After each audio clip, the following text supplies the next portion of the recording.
live. BigCeaz, tell them shout it till the ground shake. BigCeaz, I'm the only one that don't break. Every city, every corner know the name. I don't play the part, I am the game. BigCeaz.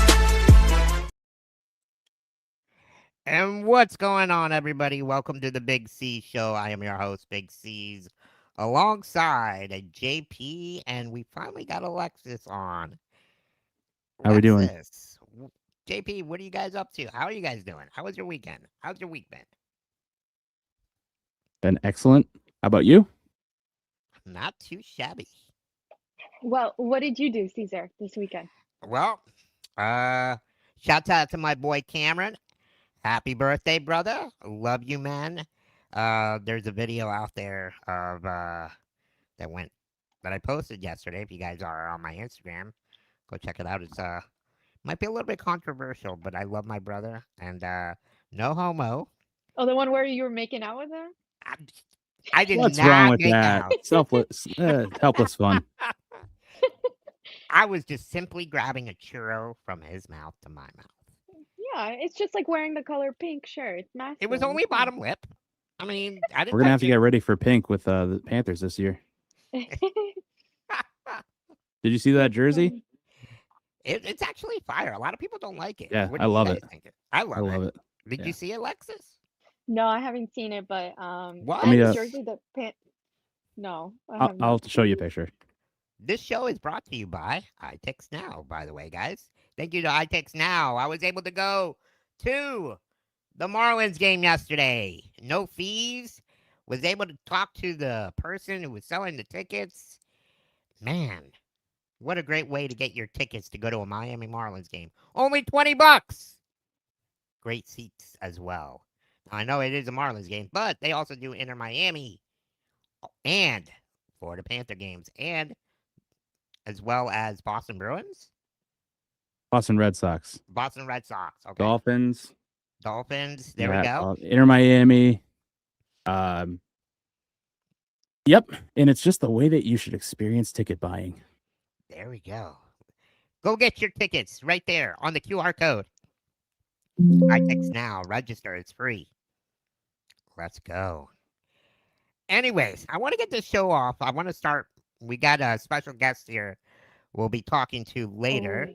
But these are the Panther jerseys that they'll be wearing. What are they These called are again, the alleged JP? ones. The hometown remix. Hometown remix. I think they're fire. It's a line. I guess every team is doing one day with the this alternate jersey. I think the only official one that's come out is the Islanders, but I'm not too sure. I But think this all is the 32 teams came out with them. I don't know. See if you can find the link, JP. I actually love that color of pink. It's pretty fire. love Yeah. Pepto-Bismol. Real men wear pink. That is what I thought of. Hey, don't be hating There on we go. Pepto-Bismol, man. That stuff works good. We like our pink medicine. That's fine. Hey, especially right. my ass being in a chair all day. Woo. Caesar, we had some big news over the weekend. Did we? Yeah, some troubling news actually coming out of Los Angeles. Ooh, that's right. Let's post. Could you explain? Yeah, Puka Nakua was on a podcast this weekend. Not only did he have like a drinking problem, but it seems like he has a McDonald's problem. Let's take a listen, guys. Oh, wait. Let's not. There we go. I'm okay with eating McDonald's every day. Like Cooper, the other receiver on our team, he tried to get me off the McDonald's trip. I'm like, yo, I just ate 3 meals for under $55. Bro. Wait, so you be eating McDonald's during the season? Yeah, What's your order? it depends. I normally get like a 10-piece chicken nugget meal with the sweet and sour sauce and a high There we C. go. Fire. But then if not, I'll get like a double quarter pounder with no pickles, no onions, and like and I'll ask for sweet and sour sauce on the side. So let's say In-N-Out, McDonald's. What are you choosing? Ooh, McDonald's. That's not even a question. Oh, I think come McDonald's on. is your What? go. He said not even close. Not even close. I mean, bro, he eats it during the season. What do you like? You don't feel like when you eat it during the season, you don't feel like I don't even know. Like you just No, I leave a big old smile on my face. That might be the secret. I'm loving it, bro. Like I'm on that, bro. That I'm might be telling the you. secret to why he's so good. Yeah, I mean, shoot, I be tipping the ladies there. I'm like, they know me. When I be come through in the morning, bro. That's freaking. Oh my god. No, Like, no. No. what are your guys' thoughts? I'm curious. Where'd Alexis go? Oh shit, she disappeared. This There is you this is. is absurd. This is absurd. First off, it's always the skinniest people saying that they eat McDonald's every day. Okay. Like Chado Jocinco, that was like his whole I think that's I how was gonna I say that. discovered Yes. Chado Jocinco. Yes, So- yes. And then I also have something to say about this. So I used to be like super into pickleball, and after I played pickleball, I'd be like, oh, you know what? I can handle McDonald's. And every time the next morning, I'd be like, I can't stand myself for eating McDonald's. I think some people are just built different, and they really can handle McDonald's like a I don't know, but I believe it, but it never works out for me, McDonald's diet. Oh hell no. Like, dude. First of all, literally- he's taking for granted the fact that he lives in LA because come on, dude. In-N-Out Burger is worse than McDonald's. What are you doing? Second of all, if you're gonna cape up for any national fast food chain, it's got to be Taco Bell because you have the real athletes know you have to put your body through the hard stuff. You come out better, and that's what Taco I Bell don't know does to about you. Taco Bell. It didn't that like bacteria virus come from Taco Bell? The No, it lettuce? didn't. Came from Taylor Farms, and Taco Bell was blamed for it. Are you making Okay. accusations, Caesar? I'm Yeah. just saying that's what people were saying. So I did my own research. Interesting. Let's bring our guest in on this because this is silly. Brandon, welcome How's to it the going, BigCeaz guys? Show. Thanks for having me. This is awesome. Excited to be on, and let's get her going. Yes, let's go. What would you prefer? McDonald's? Like, would you do like if you were a professional football player, or I mean, even like you play hockey, right?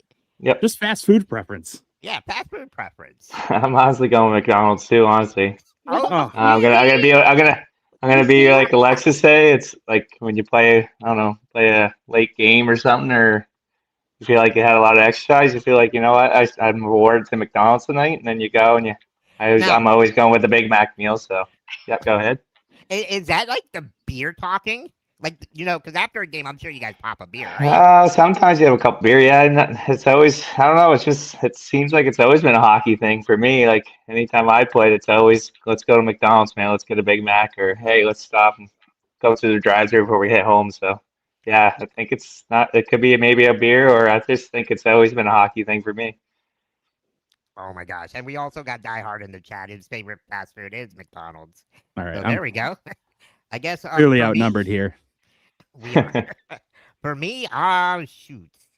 I've always liked Burger King's burgers better.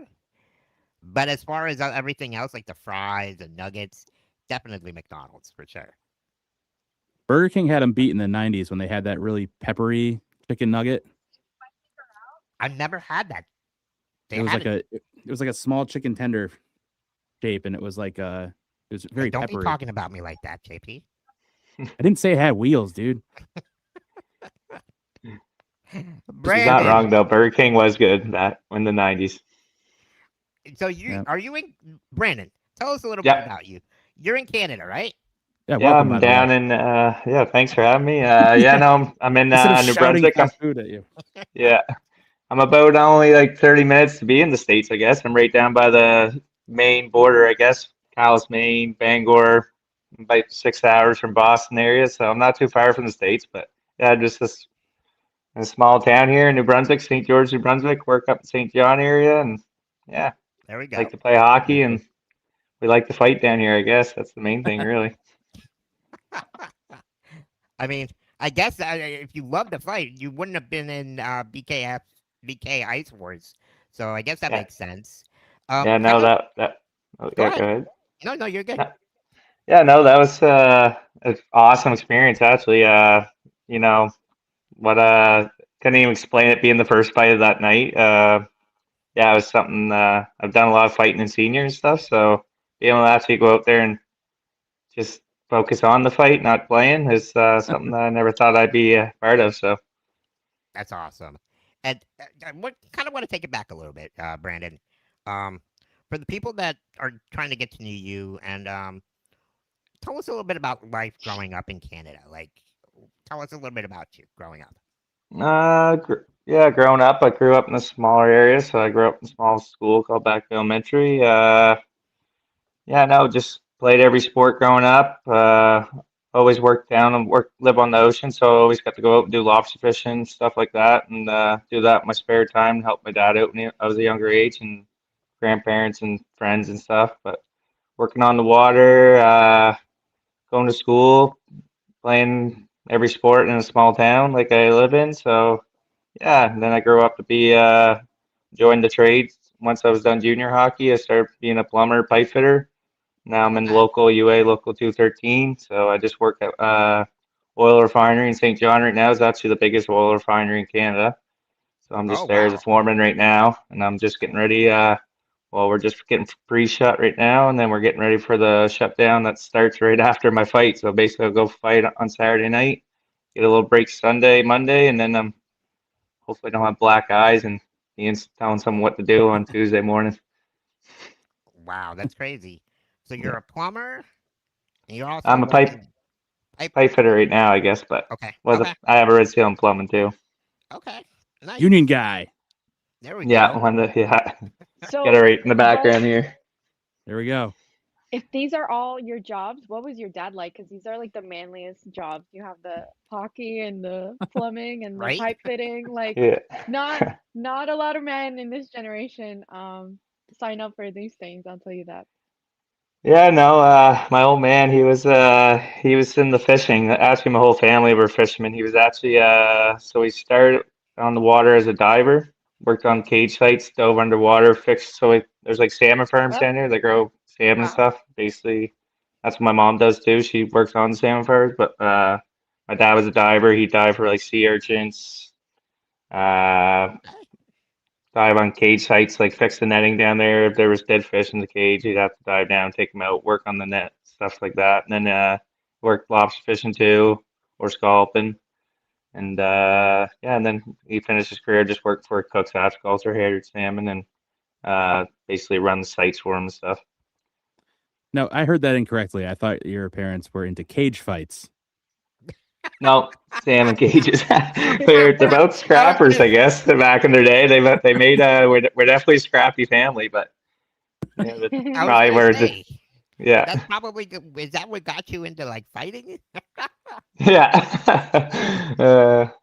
No, they definitely both were scrappy parents. They were always coaching their sports teams when they're younger. There was younger parents growing up with us. So yeah, no, they're both competitive, made me and my sister competitive. So I think when you get your competitive family, sometimes when you're playing around the yard with your siblings and friends, turns into a couple fights. Sometimes you're not arguing with the same call. So What That's when awesome. when around did you get into hockey? right at young age, probably I started playing at 4, I think I started. I was actually 3. I was wanted to go on the ice with my sister when she did figure skating, so I somehow strapped mom. My mom would skate me around, but 4 I started actually kind of playing, and then 5 I still play now. I guess competitively, I still play senior in New Brunswick, and yeah, been playing my whole life. Played minor hockey down in Black Sarter my whole life, and went from there to junior A, junior B, and some Q tryouts, and then yeah, now I'm 31. I got another contract this year in senior A in New Brunswick, and the signing's basically done. But the team's just waiting for the announcements, waiting for my release from the team I was on last year, and it's a done deal.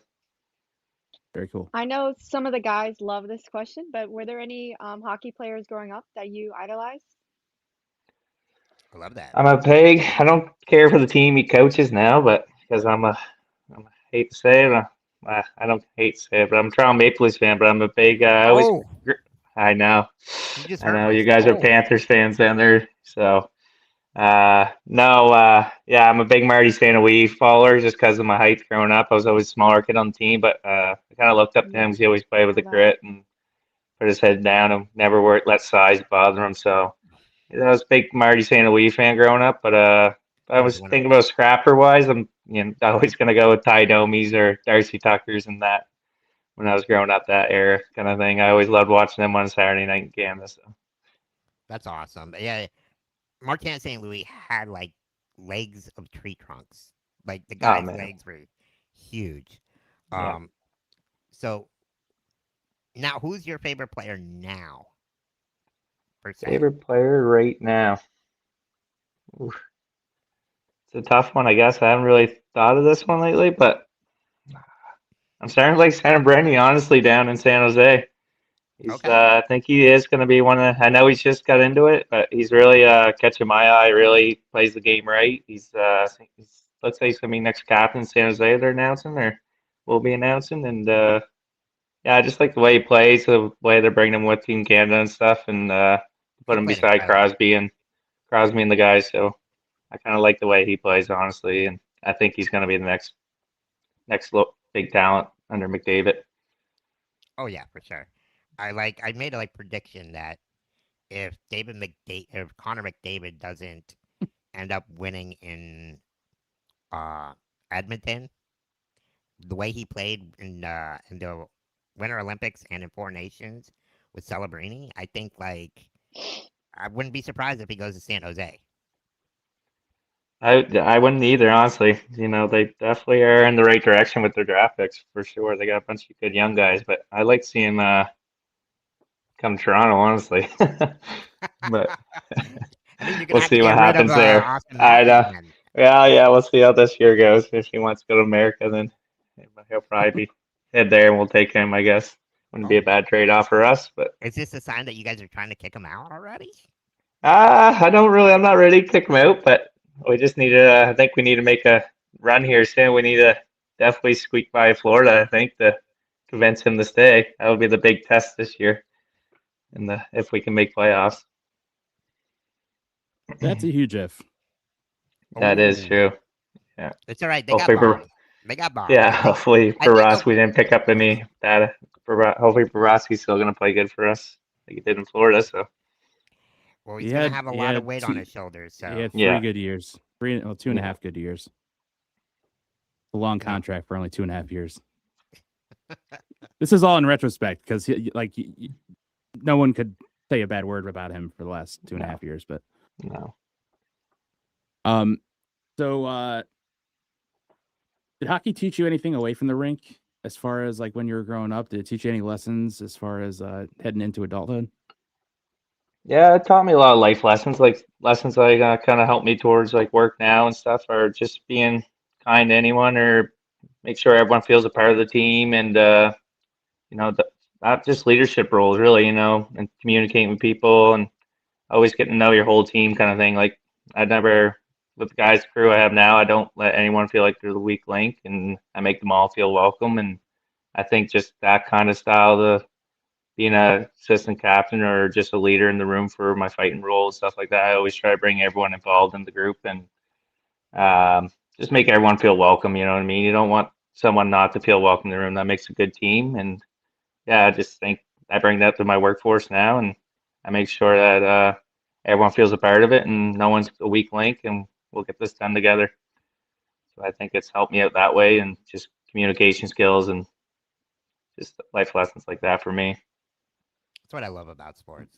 Just Yeah. the life lessons you could use everyday life, and being Yeah. a good teammate and hardworking, right? It's almost like a second family, kind of, really. Yeah, exactly. You work with guys. It's not really close as hockey, but you make it a good enough group. You want to work with that group again when you see them on another call or meet people on the road and you meet them down the road. So I just think hockey, it's a second family, and it was always to me. So I always appreciate that in sports. That's great. I appreciate it now more that my cubicle in my office is next to a pole. So I got nobody. I was wondering where you were going with that. You have to go for a lunch break, go for walks or something, maybe. Yeah. Get away from the pole for. To walk by people socializing all the time. Yeah. I'm like, Yeah. garbage. I Overrated. just jump into conversations, even if they don't want me to. There we But go. sometimes I jump in conversations and I'm like, I shouldn't have stopped here. I should just Yeah, you get those. I get those. I'm either not sometimes, going too. to talk, or I don't have anything to add, or I'm not going to get to talk. Yeah. But I'm whatever. not when I'm going for my walk at work or something to go and see someone. I see the white hats or the safety guys. I'm not stopping for those conversations. I just try to keep Safety guys. going by those guys. Yeah, Yeah, let's we'll be seeing maybe you. not have a conversation with these guys. Yeah. Oh man, that's great. What type of player were you on the ice? In my early childhood, I was believe it or not, I could put the puck in net for a little bit, but once it got to hitting level, I would through the body, I could still score a little bit, but it really changed for me when I got to my first junior camp. Basically, I was down in Bridgewater, Nova Scotia. I didn't really go away to play hockey too much in my younger age. I wanted to stay closer to home, Blacksburg, and play with my buddies. I just never, I don't know, never got over that hump to go, which I should have. But I went to Bridgewater, and basically, it was either you're staying to play here, or here's 6 numbers we're gonna give you. If you don't go ask these guys if they want to drop the gloves, then you're gonna go home today. So quickly learned my role was gonna switch, and I went and did find an opponent that night to fight, and we ended up staying on the team. But now basically I'm a guy that when I'm in the room, I'm the room guy. I know what my role is. I get the pucks in deep. I'm gonna bang the bodies, and then it don't hurt my feelings if I sit on the bench. If I know my team ahead of me is better than me, and that's what's gonna win us the game, then it's not gonna hurt my feelings to sit there. I'm gonna do whatever I can to motivate the team, make sure everyone's positive in the room, make sure there's no cancers in the room, and just make everyone feel protected on the ice. So that's been my role since probably I started at the age of 17 in junior, and I kind of took that role. I like that role, and I do like it. My mom, my grandparents don't like it sometimes, but that's what I like to do. It makes some crowds love it, and that's I love that role. So yeah, just make the room feel protected, make my top players feel protected, and just being a room guy and making everyone feel welcome there. That's how I always played the game in junior and on. So. So as soon That's as you were able to fight, you were told to fight. Yeah, I just basically, I remember asked one guy first, and he was actually one of my buddies. He was from St. John area. He was like, Oh, "No, I'm not fighting you, Barrett." Yeah, he's from, I guess, Narroway, but we ended up knowing each other later. But then second I asked, there was no question. I knew he was. He was on the team last year, so we got close, and we had a good fight. It was probably my second fight ever on the ice, and I impressed the coaches and ended up winning the fight. And then I stayed in Bridgewater for till a month, and I separated my shoulder. That was a crappy ooh. injury, but I the have a career question. went on after that. Yep. At what point do the referees call the fight off? Like in Uh, ice hockey? when they call it off? Yeah, like when? How Basically, like fast if do you it, take it? like when me and Freeman were going, like at the first, like say if you're fighting and buddy goes down, you can't swing and hit them on the ground. You have to let Okay. them back up. But if a couple fights that were on the card, there was a cut. One guy had a cut that was two cut open over his eye, so they called it off there. Doctor called it off. The cut was too big. Or if he can't get up by the count of 8, so if they go down the ice and they can't get up and present themselves and show that they're not dizzy or anything and can't put their arms up, then they'll call the fight too. If you're on the ice Is for 8 that is that seconds. more so now, especially with the everybody being so aware with concussions? Yeah, basically, yeah, yeah. So that's why they're doing that in the bare knuckle or the ice wars thing, because just don't want people hitting they hit their head too hard off the ice, and they looked at that too last one fight. There was a guy that hit his head too hard, and then they took a look at it for a little bit, and that was his eyes were a little dilated, so they ended up calling that one too. I know the fighter didn't want to stop, but they just looking for the safety too part of it. Wow. Did I hear that correctly? That there's like a hit list Hit as list far as for who you're getting sicked on, as far as fights go? Yeah, What? I don't kind of, yeah. There's You I didn't. don't You know. didn't There's say not, that. You didn't say that exactly. But like when I was talking with the Trout to me. yeah. Yeah, well, no, he just gave me a set of numbers that they thought were gonna be fighters, I guess. So Oh, I think okay. they had That's their who ruthless, they dude. thought who was ever staying, whoever they were just seeing who had the Oh my god. It's like Lord of guts, the I guess, to Flies. do it.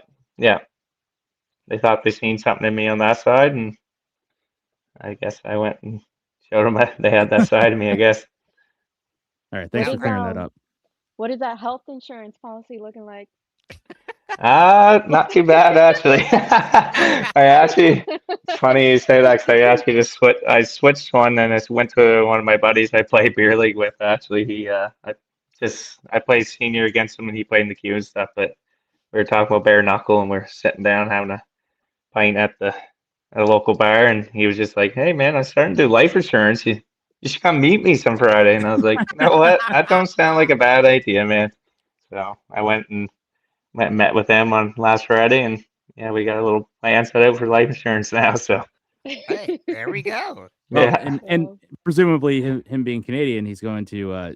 They already have the universal health insurance, yeah, or that's universal health care, so Yeah. they don't have to worry about their jobs being tied to yeah, their insurance. yeah. Exactly. Well, I know here in the league in the U.S. and then you have to The pay a league. certain amount of- The league.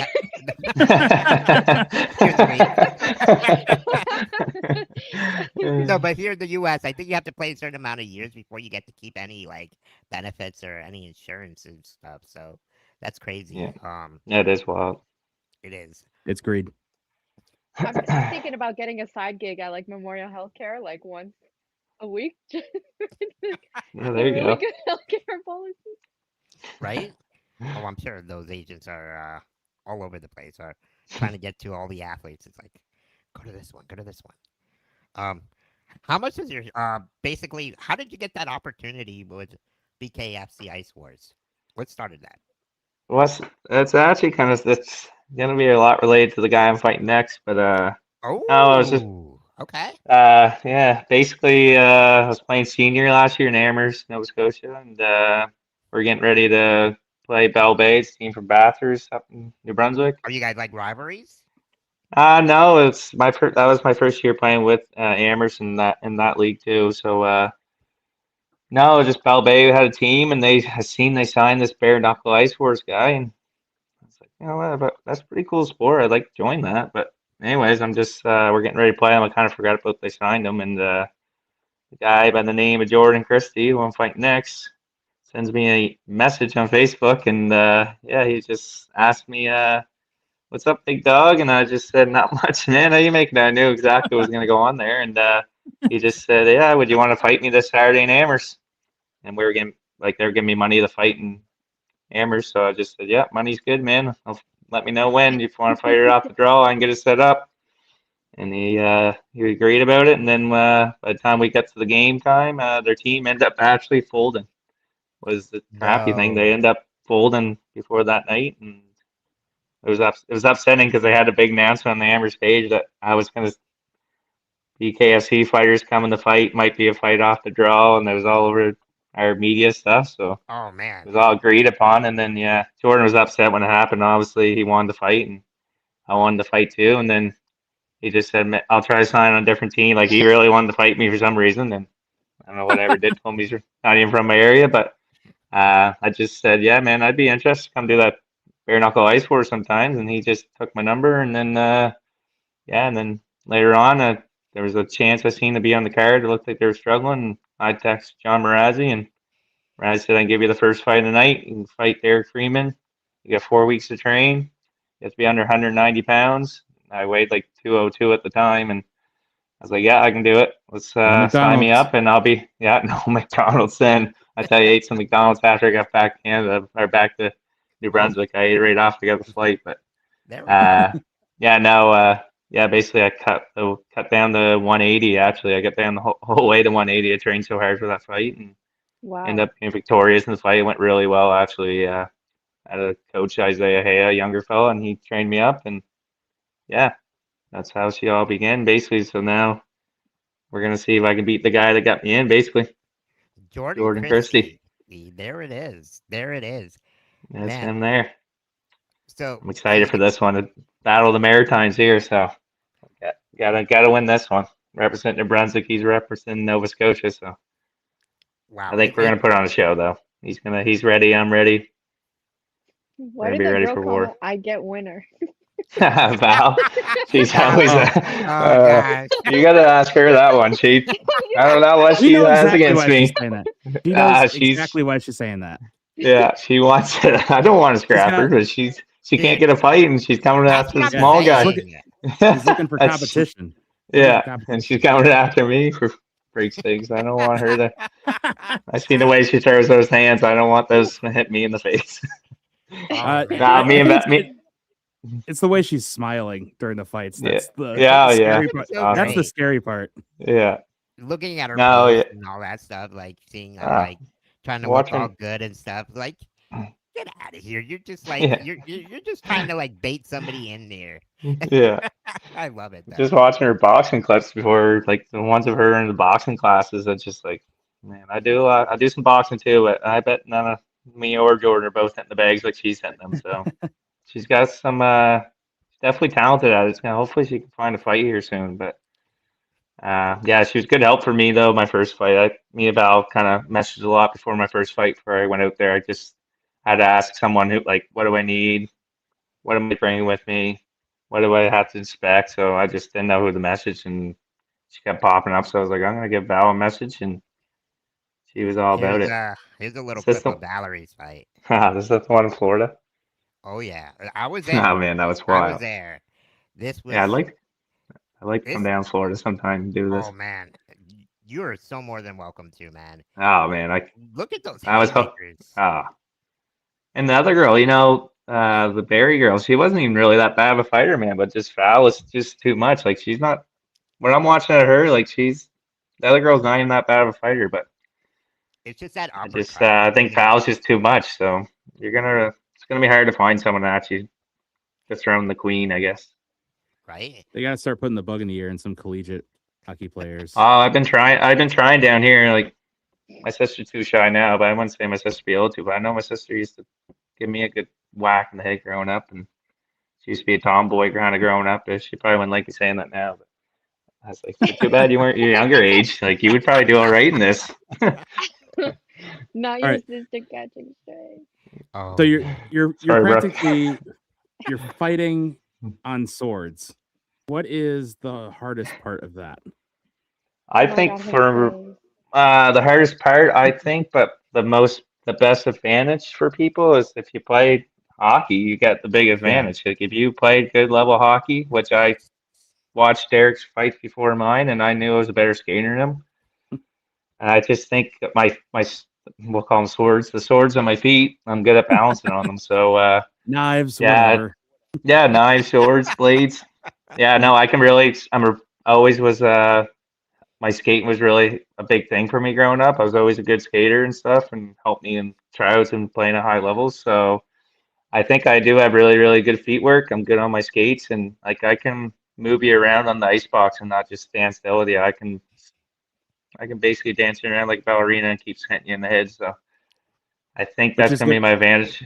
I think it will be my advantage this fight too, but I don't know. Jordan seems like he's training hard, so.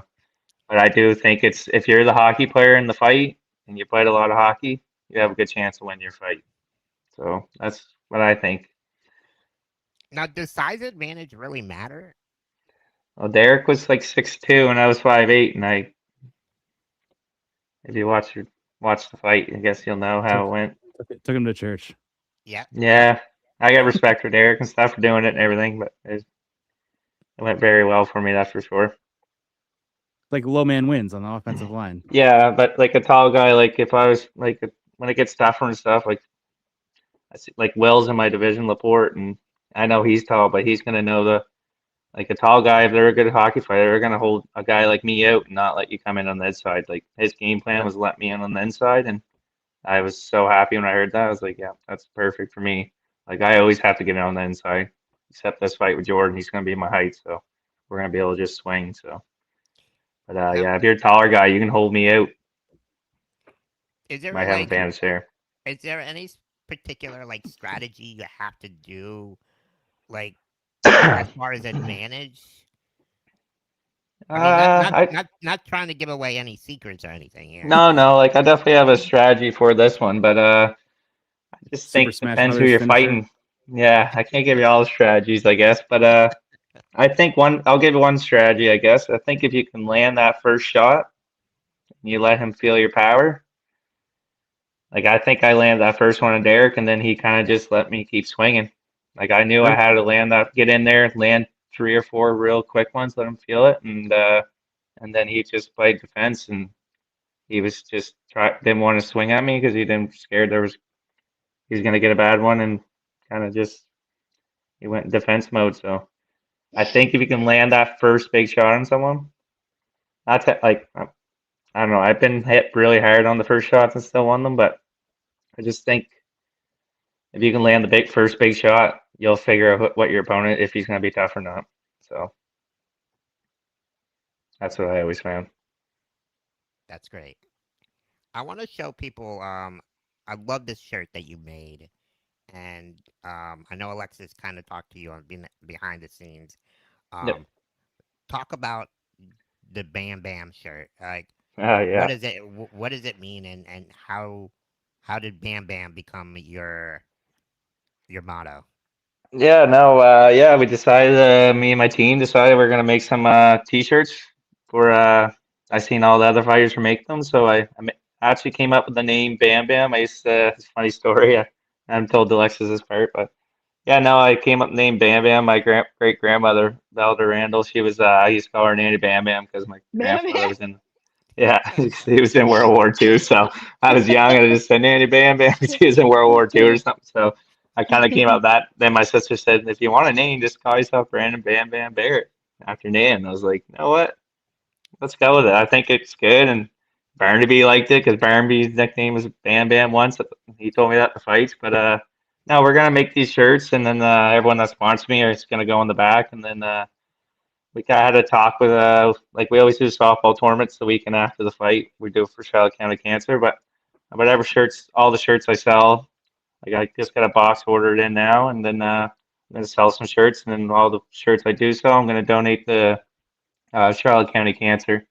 It's like a local cancer charity in my hometown, and yeah, just I lost my dad to cancer at a young age, so I was in about grade 10 and lost him colon cancer. So it was no brainer when I don't know, this just slipped in my mind when I was training one night, and I said, you know what, like this sponsorship is nice when they do help me pay for my training and stuff, but I like to put my name out there and donate back to something that help a family, help pay for treatments because it's not cheap to pay for chemo and stuff like that. So me and my team thought it was a good idea, and yeah, we're gonna donate it to Charlotte County Cancer. So we're gonna sell it right till hopefully sell some for the fight, and we'll sell some after, and then give a check to them probably at the cancer tournament, hoping. So.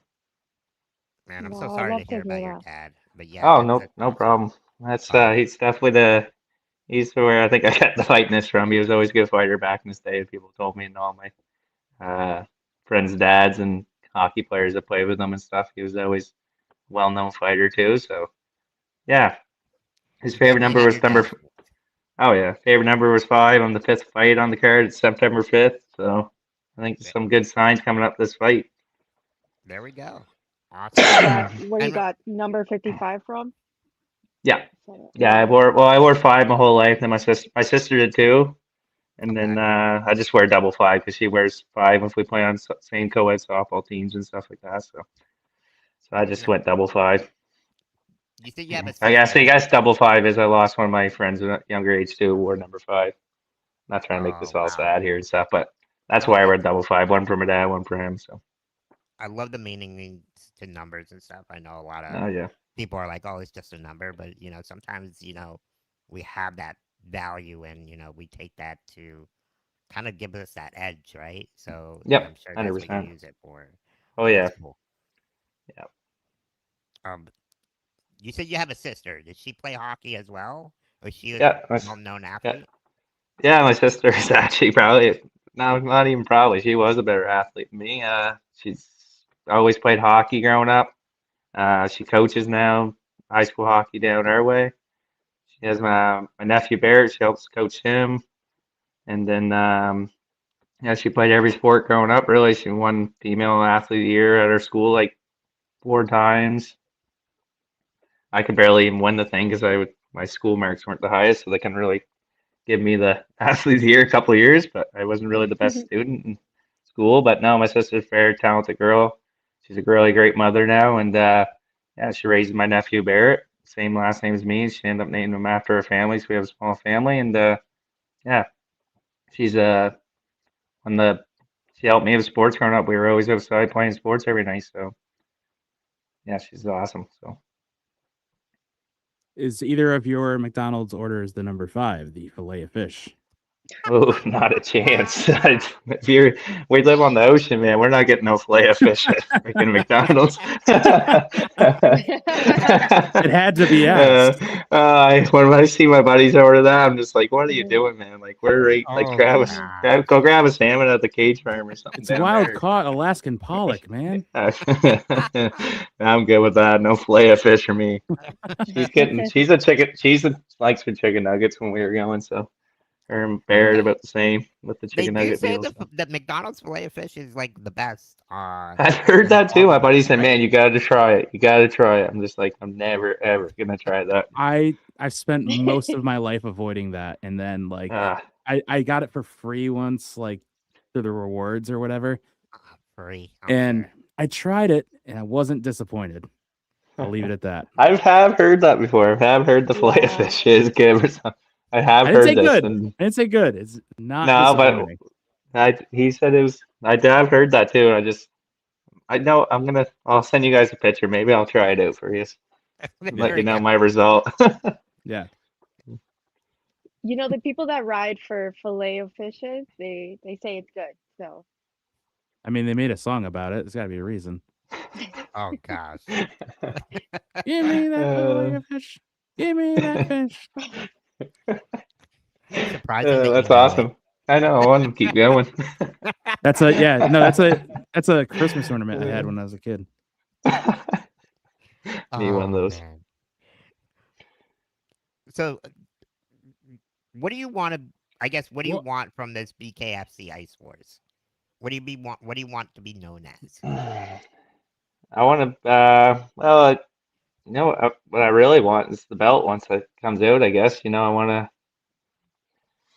I see that lightweight title presented now, and I am in cruiserweight, but I weighed 180 last fight, and with my height and everything, I can see myself dropping that 5 pounds, and maybe if I can win this one, or when I do win this one, I can see what Charlie thinks about giving me a title shot. But that's what I'm going for, is try to be the best at it, and then for other reasons, you don't have to be a bare knuckle Ice Wars guy. Like, it's just showing kids in my community and people around small town that you can put anything you set your mind to if you want. You just got to put your head down. And I know it's hockey fighting; it's a little different. But if you want to be a doctor, if you want to play in the NHL, if you want to, no one thought I was going to win my first fight. Everyone thought I'm stupid.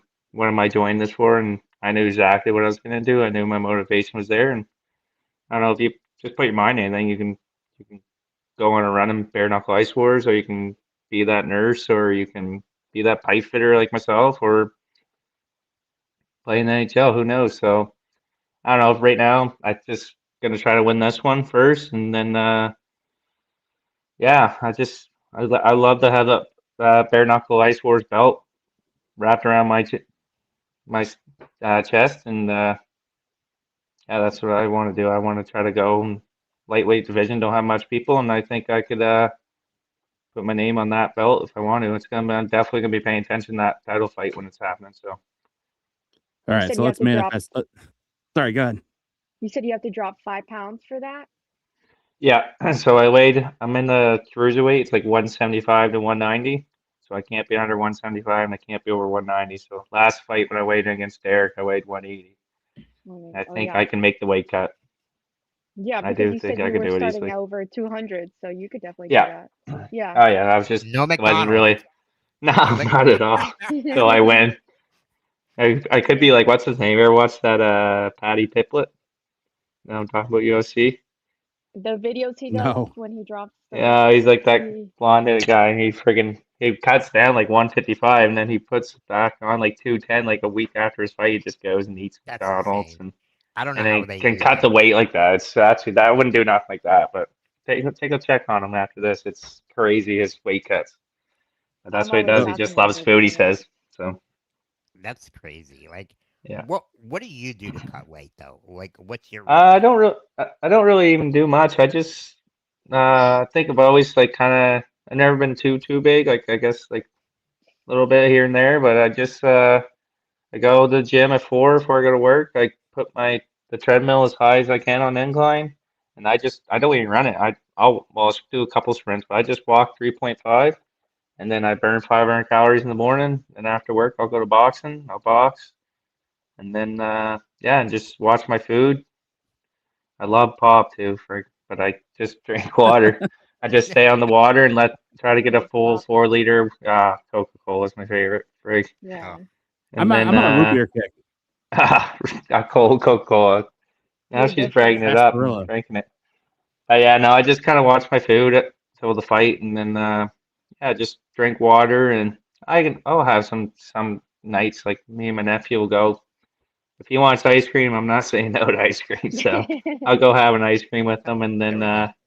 yeah, I just watch my like now I'm watching it close. We're next Thursday I'm flying out to Edmonton, so we're just Man, keeping an eye on the way. I'm 184 right now, so and I'm feeling great. So and I walk a lot at work, like being the foreman now at the work site. Like I'm always make sure the boys got what they want and got their waters, and you're kind of like the training like the water boy, but you're gotta make sure they're safe and just make sure they're working safe and they're happy with what's going on. They're happy with you, and none of the guys up above are bugging them. So yeah.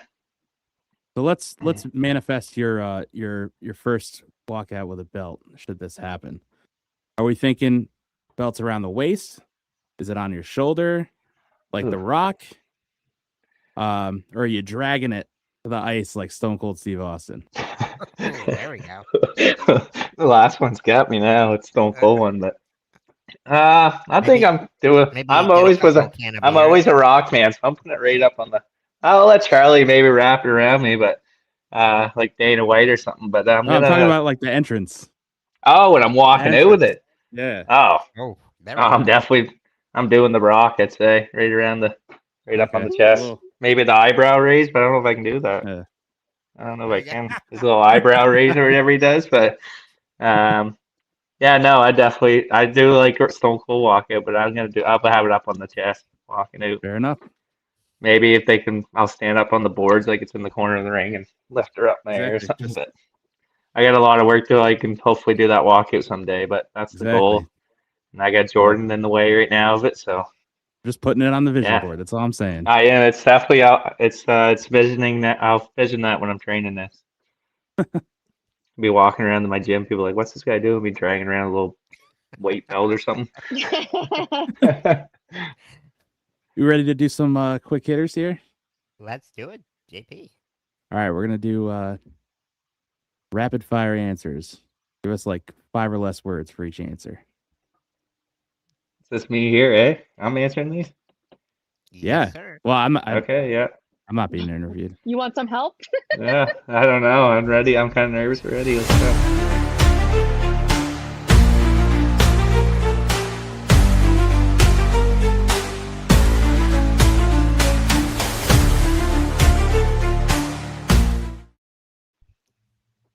No pressure. BigCeaz, quick hitters. Let's go. All right. Quick C's. Quick C's. Quick see. Quick C's, big hitters. Hockey or fighting? Fighting. I'm afraid to ask this one. Favorite hockey player ever? Already saying we. Best fighter you've ever watched.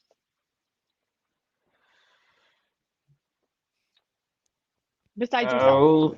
Oh, It could be even Bob hockey. Probert. Bob Probert. Okay. Hardest punch you've ever taken? Out in Sault Ste. Marie, Ontario, in junior A. Pretty much out cold. What's a Oh. chirp that like stopped you in your tracks and made you laugh? Barrett, you got the ugliest nose in the league, man. It's pretty cricket. I'm just like, I already know, man. That's just doesn't even bug me, I guess, but this stopped me in my tracks. I don't know. I think Biz has a bigger nose. Yeah, he does. That'd be a good competition to measure it with if he wants to measure it out with me. Oh man, that'd be a great fight between you two. He could throw him too. He's getting I that would do TV it just money because now. I I'd don't love. know. If he wants to hang out with me after, I definitely would have a scrap with him. He'd be That'd fun to be hang great. out with. Guys, Yeah. strap it out and have a beer after. Yeah. Oh Yeah, yeah, alright. I know he would too. You hearing this, Biz? Who is your dream Ice Wars opponent? This is gonna go right. I'm calling this one out, but this I'm gonna say a lot more in one word. But I don't know if you know his name, but Sean Strickland in the UFC is looking for an opponent on the ice. I've heard that. He wants to fight someone on the ice. Sean Strickland, if you're listening, No way. I would be so interested to fight you on the ice. You tell me where. Man, I like you. You're one of my favorite fighters. Definitely would come anywhere as you want me to, and I'd fight you on the ice. Just let me know where. I'm in for it. Be great to meet you, and don't have to hold back on me, man. I definitely fight you on the ice. So if you hear this, I'm in. All That's right, my Charlie, call you for hear that? the Dream Ice. There we go. Charlie, you hear Sean that? Strickland. Let's Yeah. go. Let's go. We're. Oh man, I hope he hears that. I That do would be a too, great man. I fight. was if it wasn't this, I'm calling him out when I beat Jordan. So Ooh. Here we Article go. victory. I'd like to meet him. So I'd love to go hang out with him for a day, and then we'll fight, and then we hang out after. One song on your fighting playlist. One song on my fighting playlist. For one, I want to walk out to is "To Whom the Bells Drown" by Metallica. Oh, Okay. I love that. yeah, it's a Yeah, good come on, old dress like the classic. I wish I Undertaker. could walk out to it, but we can't have the Undertaker. That'd be a good one. Lights go out in the River Creed. And I Just just like pop up bong. and tremble. Yeah, pop up in Jordan's face. Well, could you imagine just like hopping out like that of like I nowhere? just come out of center ice like he does in the ring.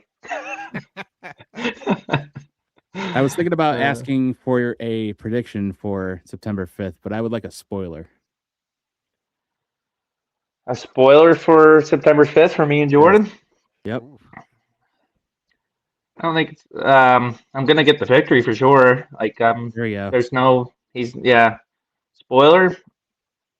I hope I knock him out second round. I like to be I want to join this knockout Rio with Val, so There we go. yeah, I want to go for the knockout, and but I tune in. He's gonna be ready for war. I know he's gonna swing with me. He's from the Maritimes too, so I know he's not gonna be hard to take down. So I'm ready. He's ready. So Damn. Awesome.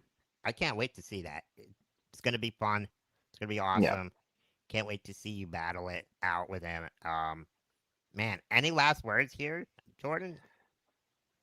no, that was this is it for the show. That was awesome, guys. Yeah, no, that was a great So, show, and I want to Oh. ask real quick.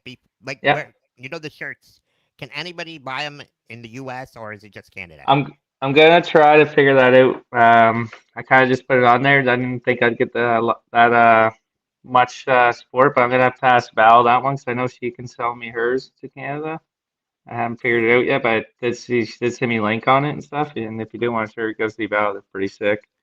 And yeah, no, I'm gonna figure that out, that side of it. But I hope I can. If not, I'll maybe figure a way I can send you 1 Yeah. down. Yeah, we got to definitely Just send you ones. help Oh you yeah, out they're with that, yeah. You guys just send me your sizes and stuff, and I'll get it. I'm have sweaters too, so it's gonna be sweaters too. You guys Bam, just tell bam. me what size you're. Thanks, dude. Yeah, Thanks, yeah, dude. no problem. I'll send you some down. Thanks for having me on the show. No, man, Brandon, best of luck to you, man. Keep doing what you're doing.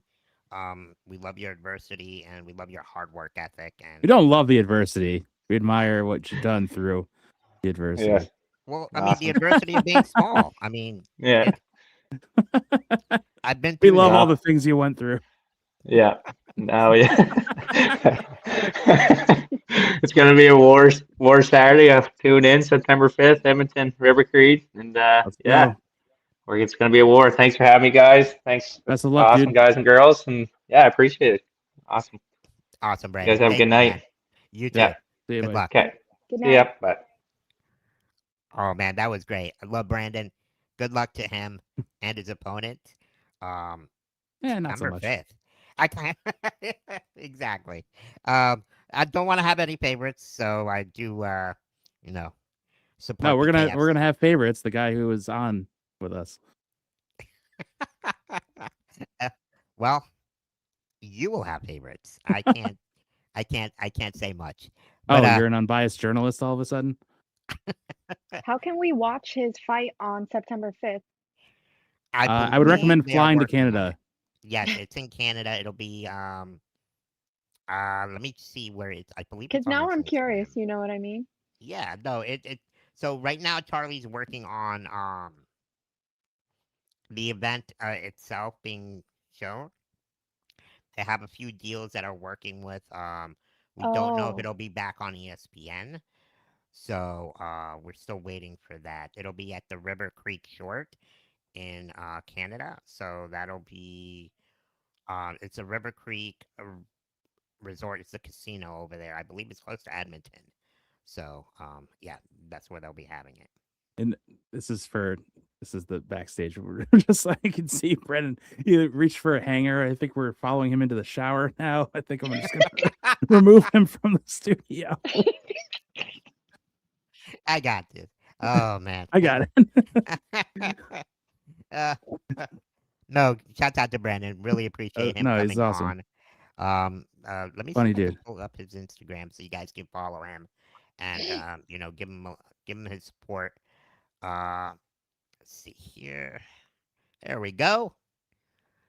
Brandon Barrett 5. Awesome. 5 Great for guy. fillet of fish.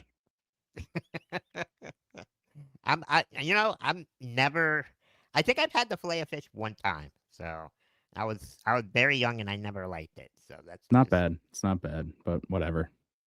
You I'm we not should I'm not try it. gonna I'm not paying for it. If it comes up as a reward, I'm not paying. I'll think about it.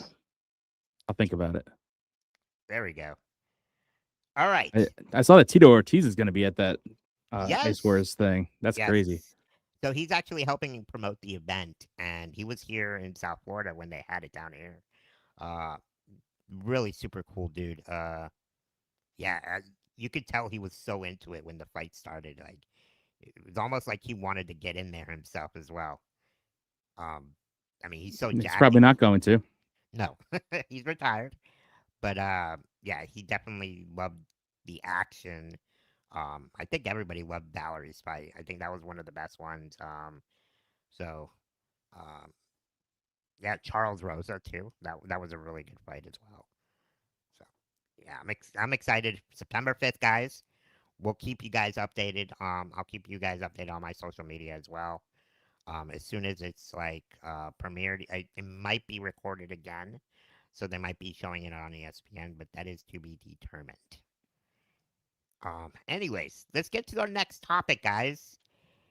Let me pull this up here. And I think yesterday there was some crazy. Hold on, let me see. All right.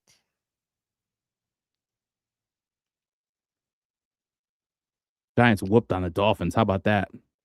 Oh, that wasn't even Really? a match. Yeah, it was. Oh, and how embarrassing is Tua? Oh my God. Former That's great. NBA player. Oh Jesus, here we go.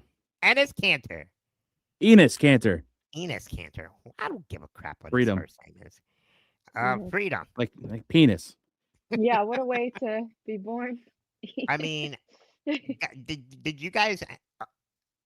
When I saw this, I was like, man, what is going on? And I had to take You some. know exactly what's going on. It's a publicity stunt. That's him getting escorted, showing his shirt that says women.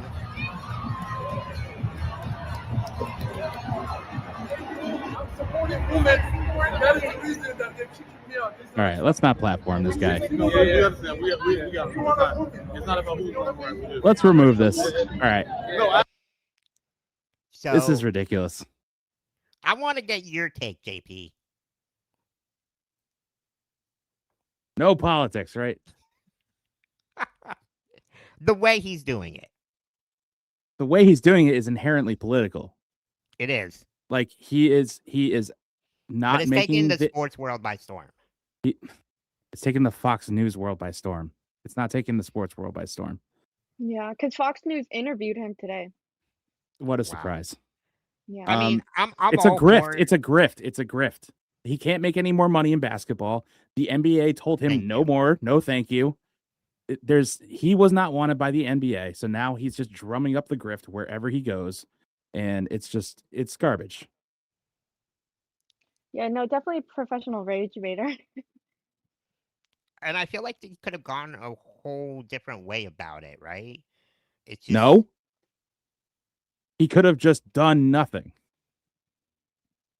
He has no business in the WNBA. He has no business whatsoever. Yeah, exactly. So It seems like he's trying to insert himself into that, I guess, as like This is 'cause the his same thing NBA with- career's over. this is the same thing with the swimmer before the election in 2024. They're just interjecting this societal issue to distract from the real thing, which is that we're being Yeah. stolen from by billionaires, but we can get into that at a different time. I'll just start a podcast and yell at that into the clouds. No, but it's silly. They are literally telling us to look over there. Transgender women have recorded absolutely 0 minutes in the WNBA. They recorded 0 minutes in the NBA. I'm not gonna say this. All right, I'm gonna stop. There's just no reason for him to be doing this other than he wants money from a certain sect of people. It's all a money grabber. And He's trying to get attention. you can guarantee there's going to be a podcast after this. He's going to show up at the draft. He's not going to get drafted. He's going to make a big stink about it.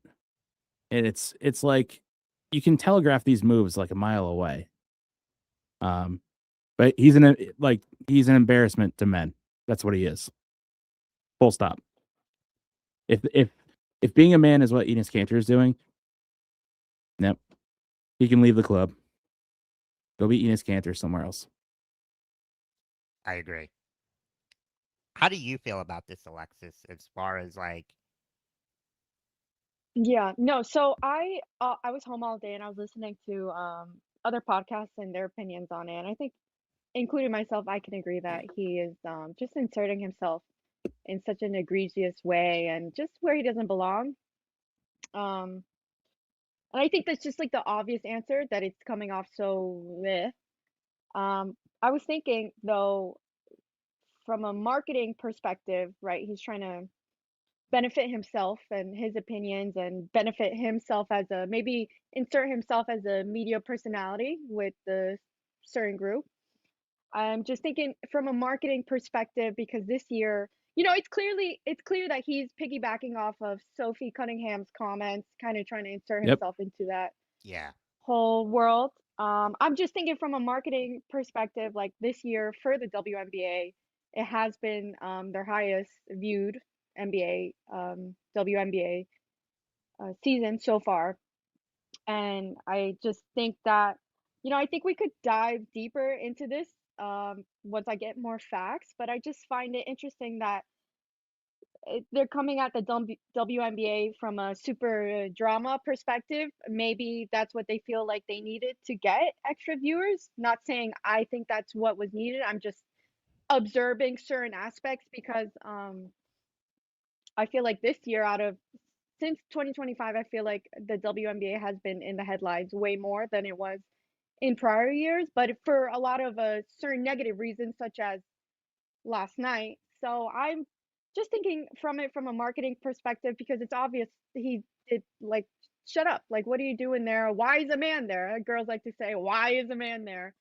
I But think from no, yeah, and I agree, and I think what I want to kind of get into is that what we should be focusing more is Caitlin Clark. I mean, she had a career game yesterday, rather than us focusing on like the NBA, the WNBA, growing like you said this year. It's got more views this year than it's ever has, and Caitlin Clark has hit the career high. yeah. 8 threes, 37 points. They go on to win 113-90. Like, where was that in our sports world, right? Oh wow. His appearance there was And it overshadowed Clark's performance.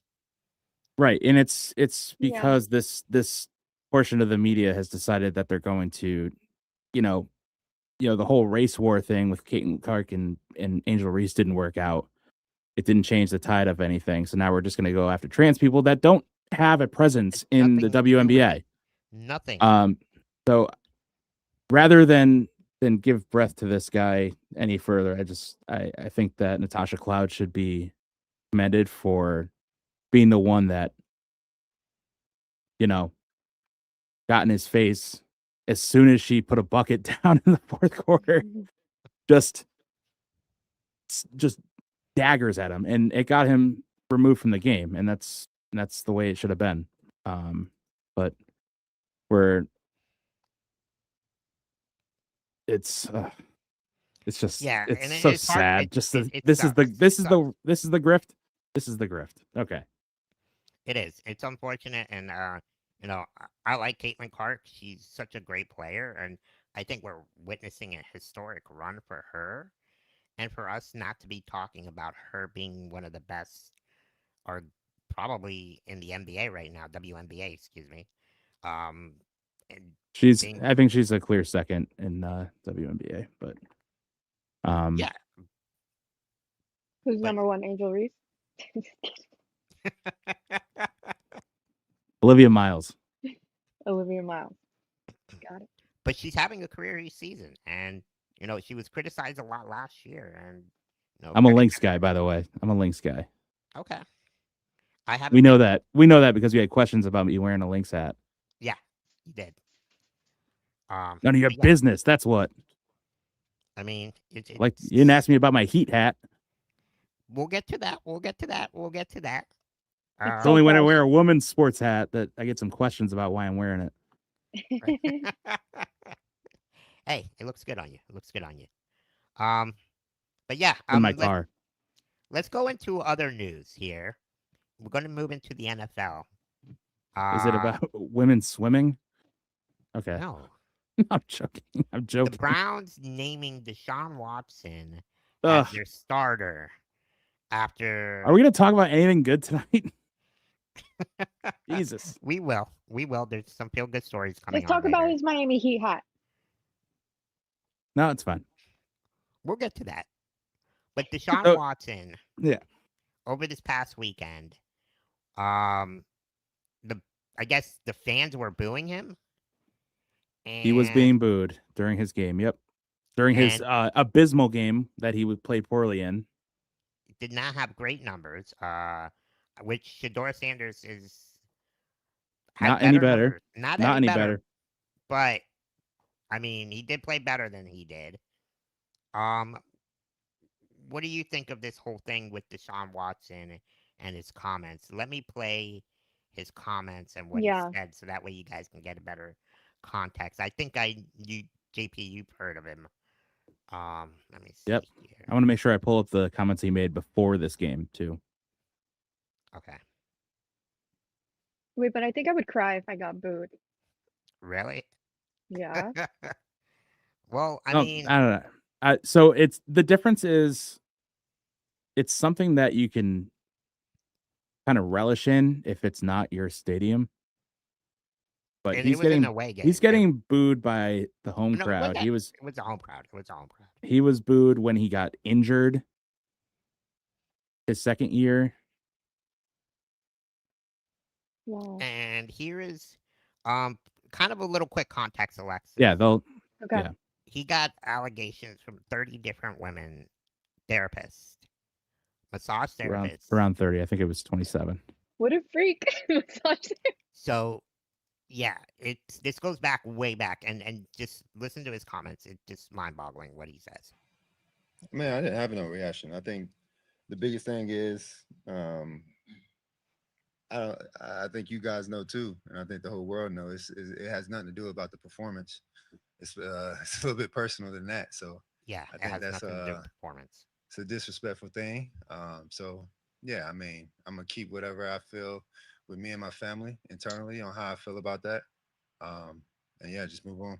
But don't you think, Deshaun, that winning and playing better would eliminate some of that booing? Last time I played on this field, I tore my Achilles, and that same fan base, they cheered when I got hurt. So does that have to do with, what does that have to do with anything about performance? When a person get hurt, especially for your own city, and they cheer. Does any of that make you regret coming here? No, I don't regret anything in my life. You know, I think the Lord Oh, do ya? it's for a reason. So I don't regret anything at all. But Okay. you know, I had different thoughts. All right. Okay. This guy has a $230 million contract that is fully guaranteed, the first of its kind in the NFL. You're gonna tell me that 27 women came forward with sexual assault allegations, and you have zero regrets about what's happened in your life? What are you doing, dude? You have all the time in the world. You have an organization that has clearly got your back. Right? What are you doing? You have there's no even inkling of growth personally. Like, what are you doing, dude? No regrets. No regrets. The fan base doesn't like you. And the fact that he calls out the fan base rather than focusing on himself. Like, this is a quarterback. Like, regrets nothing. What a Jesus. I think I've heard of him before. And then for that, no. You heard of him get because of the this. sexual assault. Mhm. I remember it now. It's slowly starting to come to you, right? No, but the fact that he got named the starter today, and that press conference took place yesterday or Saturday when they played, right after the game. And then he gets named the starter today? Like, what are we doing, Cleveland? What are we doing? This has to be a kink at this point with this fan base. They have to be into this. Like, if I'm the fan base too, I'm at the point where I don't even want to show up to the games. So let's go back a few years. We're looking at the choice was sign Baker Mayfield to a new contract or let him walk and start over. Start over either in free agency or the draft. Yes. The biggest problem that the Browns fans should have is the fact that Baker Mayfield was allowed to walk. Which because is insane. That dude dragged a bum leg onto the field, shoulder, elbow. He was so banged up that last year, and he played through everything for that team, and they just let him go. Could you imagine watching the Buccaneers and just watching him play? I'm a Giants fan. I want nothing more than Baker Mayfield to win a Super Bowl. Because that dude has been put through the ringer. He's got crazy amount of confidence for what he's been through. But it's like every organization that has had him has like completely squandered what he had. It's crazy. Panthers, Rams, like he was on like the defensive practice squad on the Carolina Panthers. So I think a lot of this with the Browns is they're seeing the adversity that Baker Mayfield's going through. And they're like, we could have had that instead of this guy who has easily the worst contract in football. He's been injured. He's been out. He clearly doesn't respect the fan base. He hasn't done anything to earn the trust of the fan base on the field at all. He can't push the ball downfield. He's not the quarterback he was in the Texans. And it's just a joke. It's a joke. Browns, this is your starter. Yeah. And you know what? It's also an indictment on Shedeur Sanders. Yeah. Because they keep throwing Sanders out there, and it's like you got to clear out your notifications on Twitter, dude. You got to get on that. It's all right. Just mark all as red. Shedeur Sanders is the Coach Sanders kid? Yes. From Colorado, yeah. Yeah. He was drafted Son. into the NFL. Jimmy Haslam probably had him drafted because the president was upset that Sanders' kid wasn't drafted yet. So Jimmy Haslam decided to step in and draft him, and it's like It's not meshing well. They're he not was giving not him a fair opportunity. No, he was never a No. good pro prospect. That's the problem. He was never a good Oh. pro prospect. But to fairness, like Tim Tebow.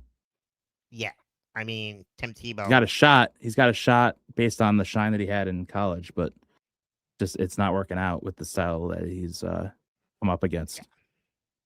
Yeah, I always found that interesting that some players can make it in college, but in NFL, it just falls flat. It's I know. all I was based- on my couch jumping up and down because Tim Tebow won one playoff game in Denver. Because I loved him in college. He was my quarterback, and just that whole guarantee that he did. Yeah. But Good guy, man, Christian. that has nothing to do with being good. Unfortunately, it doesn't. But Unfortunately, Unfortunately. no, fortunately. I'm gonna fight But you. in other news here, Get your skates on. I will. I might not move far, but Do you put Another the news in skates on your Ohio. feet or on the wheels? I don't think I can put skates on my wheels. How would that work, though? You gotta In have like other a saw blade. news, Saw- The 49ers owner gets arrested Why are we talking about this? in Ohio. Like this guy. Oh my god! I'll tell you who's his biggest supporter. Robert Kraft. Can a man just have a little bit of fun though? Like As long as they don't become Deshaun Watson. Yeah, not exactly. Deshaun Watson, but Oh my god. busted for hookers. It sounded like he just wanted a little bit of fun. It looks like he did, but that's why we have strip clubs. I mean, come on. Maybe the strip clubs in Ohio, it's not full nude. Then you come to Miami. You have you have billions of dollars. What are we doing here? I have this Yeah, he thing, should. like, He some he of- has enough money to Hugh Hefner himself into any situation. I know, but I feel like okay, some of my more higher income. No, this is my like, dog right here. million- This is my dog right here. It's about multi- time. That's my dog. RC. Oh man. Love you, dog. Star Island. I mean, come on. Come on. No, Oh, man. no, this is stupid. The biggest surprise is that a billionaire actually got arrested. It's crazy. And you know where he got arrested at? Where? A trailer park. A trailer park. Oh, so he was looking for some fun. Some street No, strange. No, what I was gonna say is like the richer somebody is, I find usually that they seek out different ways of entertainment. So you're looking for hookers in trailer park when you can afford high end escorts as you may. Like he was bored and horny. That's the premise of Pretty Woman, if I'm not mistaken. Yeah, Richie. Oh, Richie Greer. Ah. Wait, so does he still have a job after this? He's the owner. He's the owner of the 49ers. Hold on. There's actually a quote, Jed York. And the owner makes a lot of decisions. There's a year that he fired the head coach in the I think it was a GM. He goes, "I'm the owner. I don't get fired." He was asked about accountability on his team. He fired everybody underneath him. He goes, "I'm the owner. I don't get fired." So that tells you why he thought he'd get a prostitute in Ohio. He sounds like a character. Oh man, He's giving Robert Kraft though. right? I wish we had a podcast when that was going on. Did you? Oh no, That that would have was- been that was some crazy drama. I know. What about it's Bill Belichick, right? With the young. Oh gosh, don't even get me started with that. She is She's just like in her 20s, right? yeah. So she's Yes. trying. Yeah. She's trying to control him and the whole like North Carolina team. It's Well, hey, wow, money talks. we gotta What get can I her on say? the podcast. No, we what don't. is So I think, what is it like Who? being you?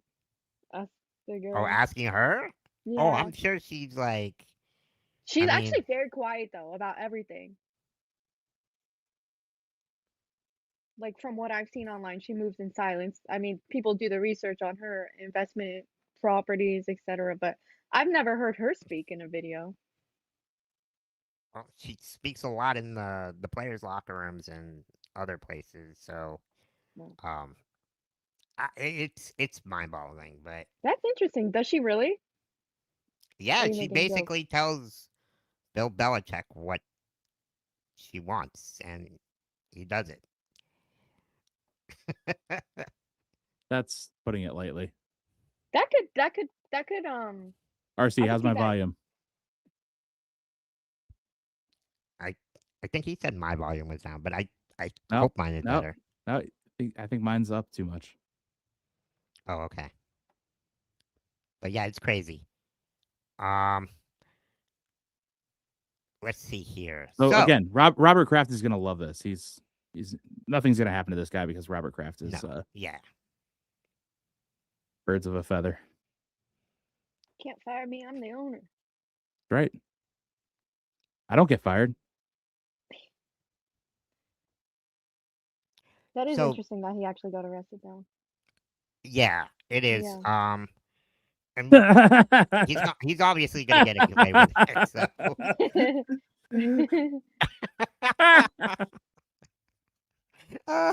A little Easter egg.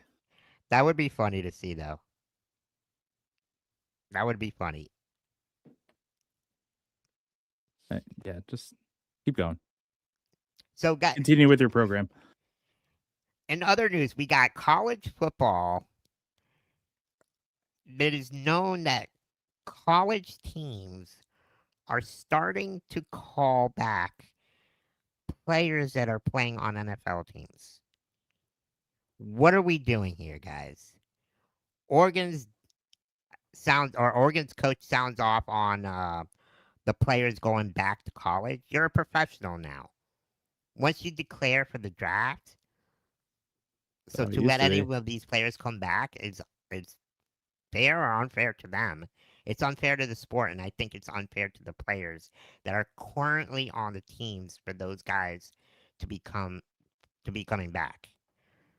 So what do you take of this, JP? Because I know you know more a little bit about football, and like these athletes that are playing in the NFL are going into training camp now with all this IL money, and they're going to the courts saying because they're getting paid, they're considered now employees. So these judges are saying, okay, so since you're an employee, you can go back to where they're giving them the eligibility, the 5th-year eligibility. Yeah, if you declare for the the draft or you become an undrafted free agent, like you really should be, that should tether you away from college. Because like there's been a whole, like how many athletes can you think of that have gone back to college during their pro career to get their degree? And it's like there's a lot, but none of them would actually play for the athletic team. Exactly. They go back to finish their career, get their degree. Because there's an academic part of going to college, and now that the whole NIL thing has blown up, it's obviously it was always about money, but it's now blatantly not about academics. Yes. Not You at in the all. back. You in the back. Okay, I feel like I won't get in trouble for saying this, but I'll try to keep it light. So, in cricket, there's maybe there's some international players, right? So maybe you can't have proof of birth certificate or etc.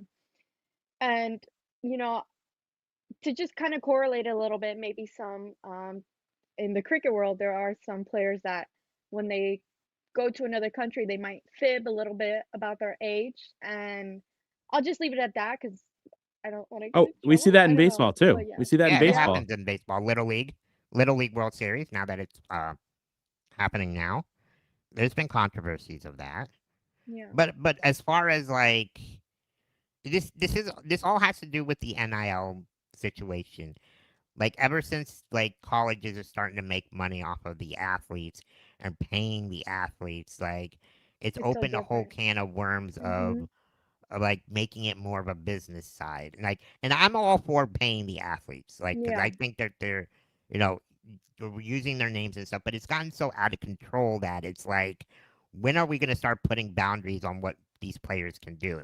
Like, pretty soon you're going to see like players that don't make the NFL team. Oh, well, if I can't make the NFL team, I'll just go back to college and get paid. Like, what are we doing? They're not there to get an education. They're there to play football and get money playing football. I know. And you know, I, I don't know how we can fix this, but Oregon's football coach sounded off on it, and let's take a listen to what he had to say.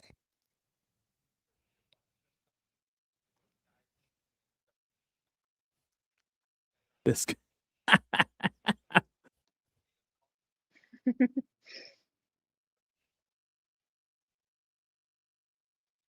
What's he saying? I can't hear it, C's. Wait. It's not playing? He looks like he's on a podcast. Hold on. Oh, it's playing. There's no sound. There's no sound? Okay, I'm sorry. Because it's Why would I put it on mute? Okay. no. I Sorry want about that, guys. to highlight this comment again. Wait, that's my mom. He's smelling Rudolph. That makes it even better. Yeah. Oh man. All right, Yeah, here okay, we go. We got the 250. sound now. There we go.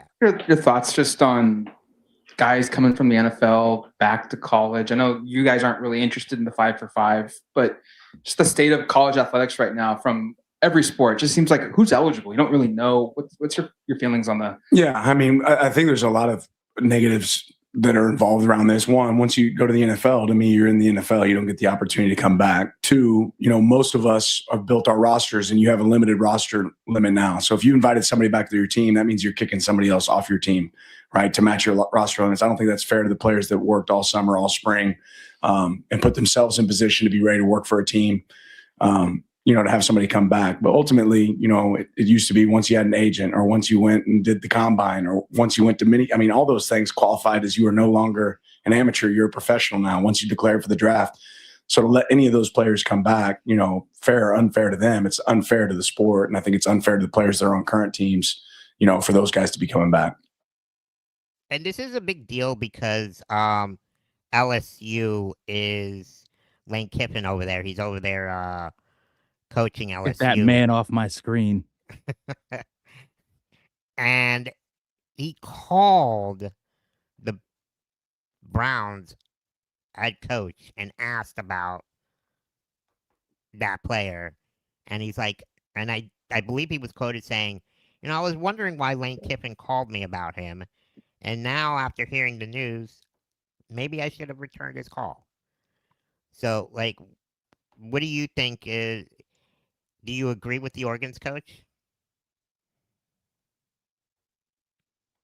I could pivot and give you a top 5 quarterbacks that still have a year of college eligibility left. Which are? It's a top 5. There has to be pomp and circumstance. Number 5, Jordan Love.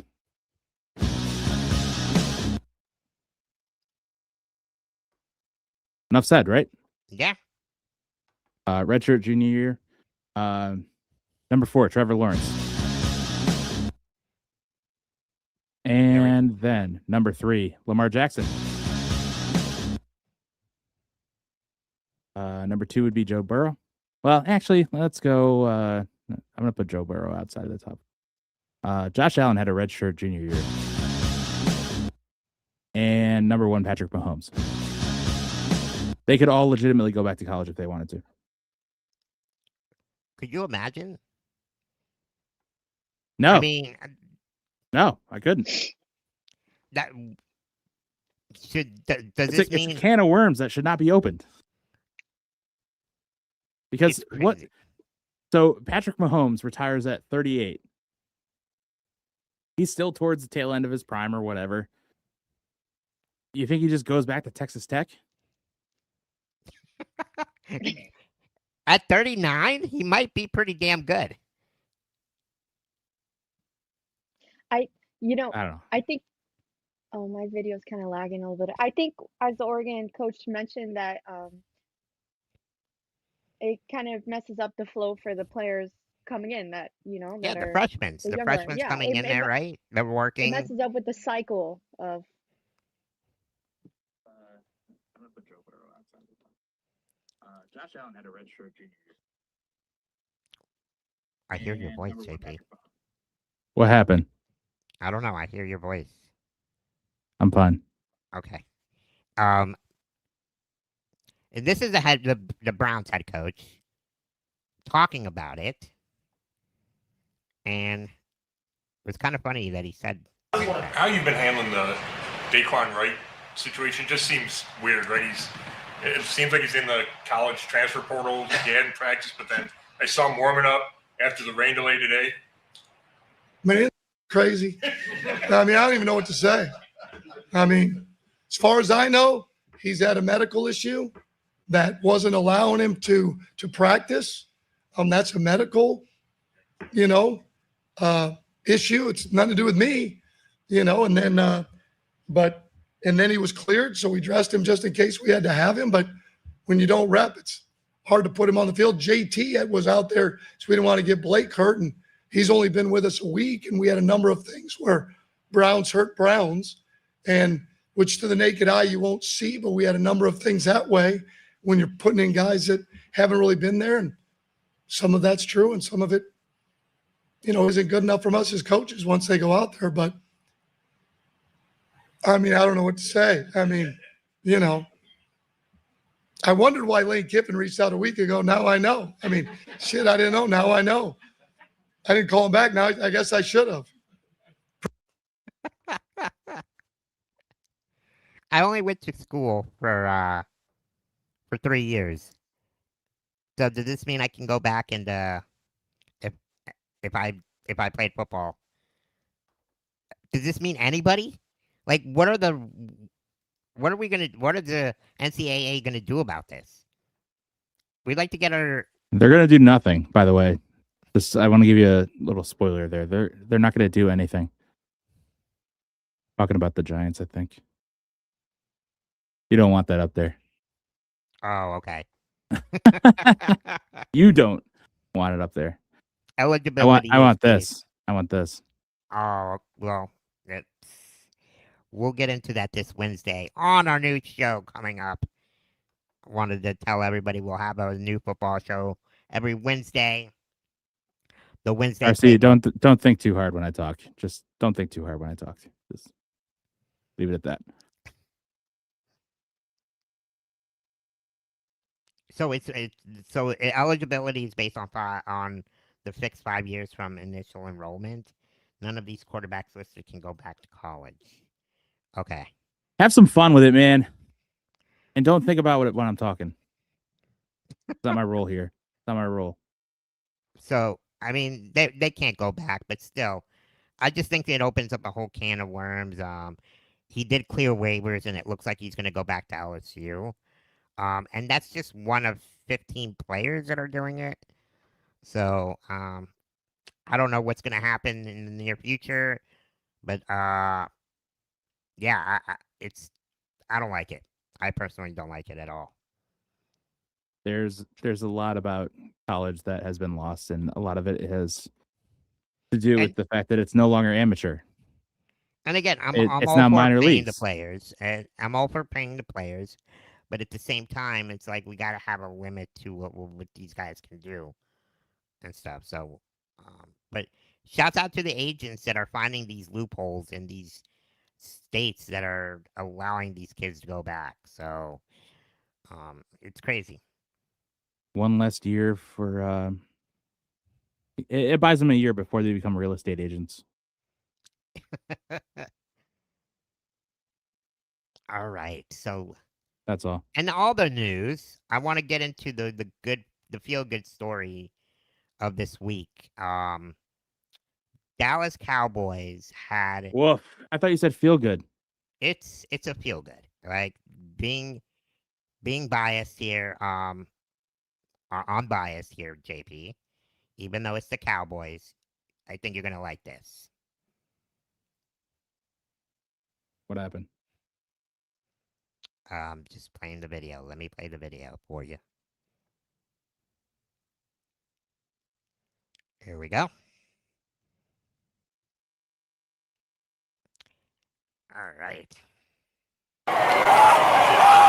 Preseason games don't count, you say? Try telling that to the 6'9" offensive lineman You for hear the it? Cowboys who got a standing hear it, it's just ovation loud. here in Arizona after a fourth quarter garbage time touchdown.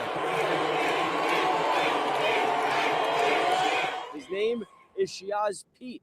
He went undrafted out of Kentucky. All right, and he Shiaz drew a Pete, crowd here from at Dallas State Farm Cowboys offensive Stadium, lineman. not of Wildcats alums, but Native Navajo American. tribal members. Shiaz The stands Cowboys for picked up young Pete. brother, He became the first little Navajo ever to sign with an the first Native American to ever play in the NFL. He had family from his Navajo nation. Navajo. Sorry about that. Navajo And Nation. he had a great speech, and I kind of want to show it here. Let me see if I can find it.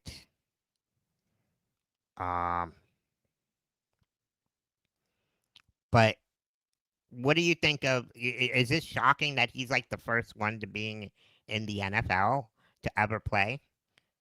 Not given the amount of Native Americans that have had trouble existing because of Cowboys.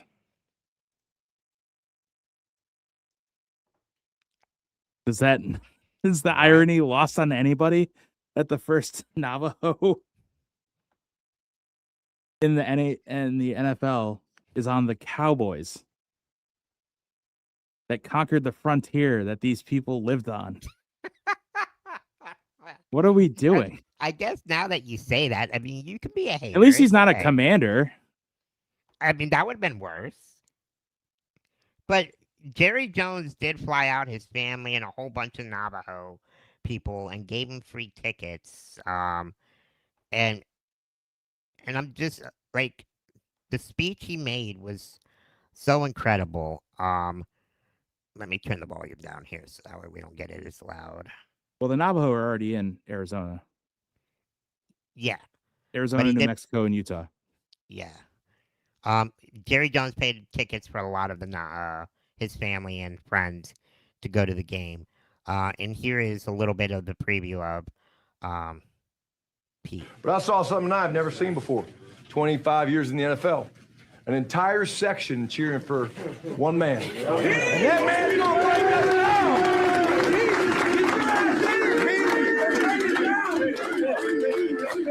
Well, that was an incredible win.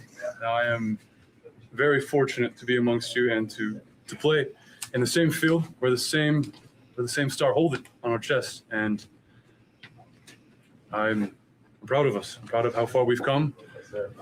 Man, this game, fate brought us here as strangers, but this game, this star, this team will make us brothers.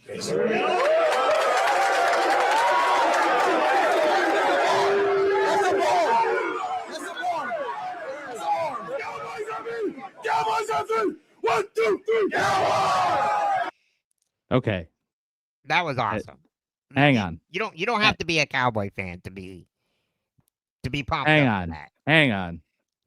Well, I can from an outsider's perspective. They better not cut him. Oh, unfortunately, he might only make the practice squad. Like, come on, man. But I love feel good stories like that. Like just the It's way just he's funny. It's funny to me. well-spoken. It's on the Cowboys. Funny to me. That's fine. We all know your sense of humor. Yeah. But shouts out to him and his family, and what a great story. Playing at Arizona State and a couple others. I forgot the last school he played, Kentucky, I believe. And he's given an opportunity to possibly make the roster. He's fighting for a roster spot. He's currently third on the Cowboys depth chart in guards. Don't think he'll make it. But I love stories like this, and I love seeing guys. I mean, the guy's 6'8" playing guard, and the way he bends, and if he continues to grow, I think he'll have a chance in this league, whether it's with the Cowboys or not. He put tape out there, and the tape didn't lie. The tape showed that he could play football, and I just hope he does get a fair opportunity. And I just love that story that he brought, and I hope he does get given a chance to play. Yeah, I mean, we'll see. It's preseason. I don't take too much stock in course it. Let's see him in a regular season game. Let's see him in a starting role. We all know that representation matters unless you're Enes Kanter. So,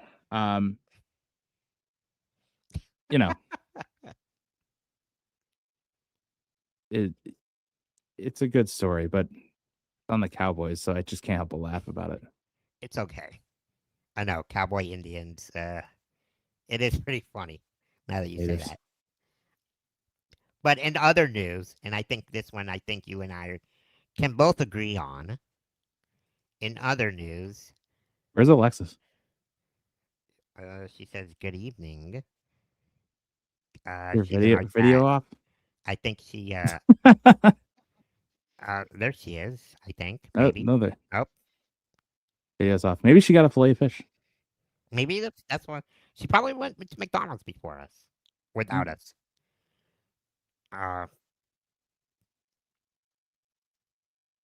You tweeted or you sent me a message. The Miami Heat will be getting Klay Thompson, and he has officially signed Pat Riley on Klay Thompson. Klay is one of the most iconic players to ever suit up in the NBA. A 4-time battle-tested world champion who will fit perfectly into this role as an all-around player at both ends of the court. We all talk about his shooting skills, but there is so much more than he brings to the game. We are blessed that Klay chose the Heat in the quest to challenge for a championship. What are your thoughts to Klay coming to Miami? I mean, so I heard this on the Levitard show, and it was like that kind of spoke to what this move was. It was like, if this move happened before LeBron made a decision, Miami Heat would have had an A+ offseason. Would have been perfect. It feels like we were waiting for Dallas to buy him out. But that being said, I think because they didn't want to trade any assets or any well, draft they picks. didn't want to clog up any dollars that they could have given to LeBron. Yeah. I mean, he's still serviceable player. He's a shooter. He's a known shooter. He's going to be somebody who, like, if they're left alone for too long, somebody's going to wonder, like, when the ball gets at him, he's probably going to throw it up, right? Exactly. Like And he's still.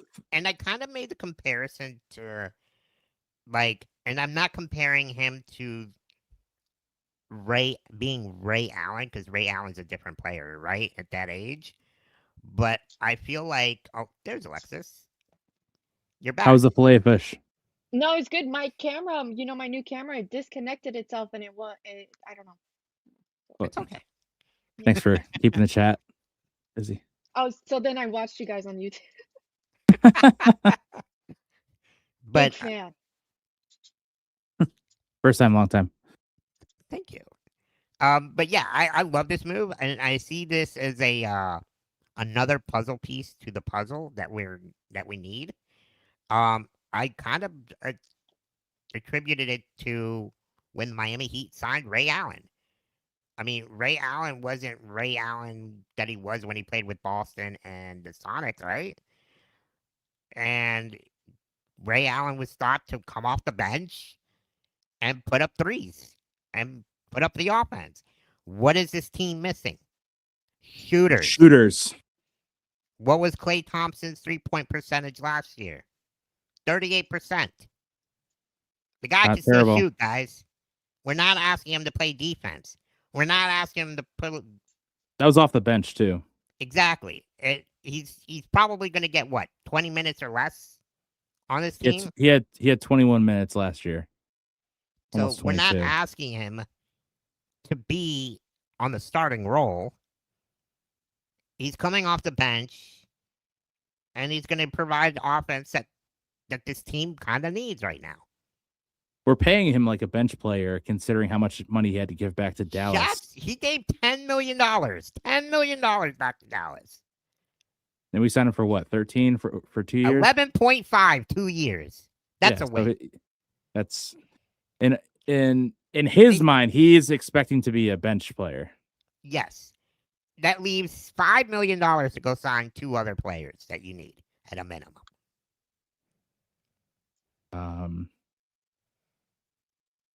I mean, obviously the well is drying up, but you know what? fact They said that about Ray Allen. Yeah.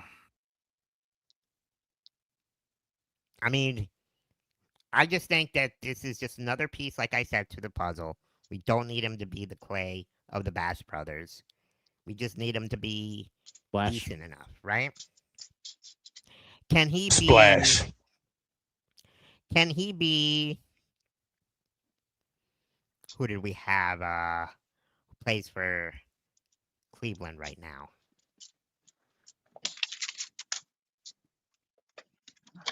Help me, JP. Playing The other white dude. It's not Gabe Vincent, is it? No. Let's go with Struce. Keep Can he be shooting. Struce? Yeah. Just shoot. Can he be Struce? Just shoot. Just shoot the ball. The white guy. But we didn't have many. We did not have many. But I'm excited. Klay Thompson is on Miami. I'm excited. And another person who's excited to have him on is former Miami Heat player Chris Bosh. Let's hear what he had to say.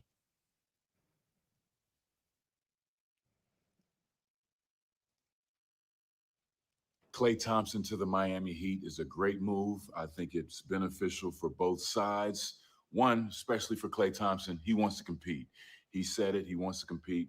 The way that the league is constructed now, it's wide open, okay? 8 different champions in 8 years. You just want to be healthy at the end of the season. You want to be able to go for it. You want to have some guys like Giannis Antetokounmpo, like Bam Adebayo, guys that can carry the load, a good 1-2 punch, and a great team built around it. And for the Heat, you know, they're very well experienced in bringing in veteran players that want to win. And it's Miami. That's why I thought LeBron was going earlier. But, you know, I It's know everybody's going to be talking about Philly, Miami. right? Everybody's talking about New York, and they are very good teams, as well as Boston. But, again, the way the league is constructed now, you just want to be able to be in the right position when the playoffs come. And remember, the Miami Heat has gone to the finals as an 8 seed. What I think they were a play-in seed. It was below an 8 seed, right? So they want to be competitive. They want to win. They're putting their team together. Look for them to make more moves, quite possibly. Again, getting shooters. But Klay Thompson to Miami, he's going to be open a lot. He's going to make a lot of threes. He will be encouraged to shoot a lot of threes. Eric Spoelstra having that shooter, that's one of his favorite things. One of his favorite things is a knockdown three-point shooter, especially an elite one like Klay Thompson, like Ray Allen, you know, and there's been many guys after that. So we'll see how it goes. Great move by the Heat, great move by Klay. I'm glad that he's there. And, you know, let's see how him and Heat culture can work together to bring, you know, some wins back to Miami. Klay Thompson. I can't wait. It's nice to see Bosch. Right? What room are they holding him in? Yeah. I think that's his house. It's like a passport picture room. Right? Yeah. But it's so nice to see his face. I miss him. Sucks Yeah. that the blood clots took his whole career away. I honestly thought he was one of the best players we had when we had LeBron James. A lot of people Yeah. gave him shit, but if it wasn't for that rebound, Ray Allen doesn't make that shot. Mm-hmm. Yep. But Corner three. yeah, I'm excited. What do you guys think of the outlook for Miami with the players that they got? And I keep think forgetting we have a good chance. Tim Hardaway Jr. Yeah, I mean- he completely changed his game to be a role player. 'Cause he was up and down in the G League, right? Yeah. So it's exciting. Panther season's right around the corner as well. I'm excited You know, for that. you know what I'm disappointed about though? I was kind of hoping to get to both a Heat and a Panther game, as far as my trip down there, but it looks like the Heat preseason game is happening at the same time as the Panther home opener. Man, I'm excited for football season too. So, I know Alexis, Man. you're a big Dolphin fan. I'm not in ready theory. for it. I feel like football season is so soul taking, like for me, myself, and included, because I know your team's not It's- doing too well right now. no, but I'm just thinking of all the outfits, all like the Wait, heat outside Dolphins? with the yeah. Yes, Okay.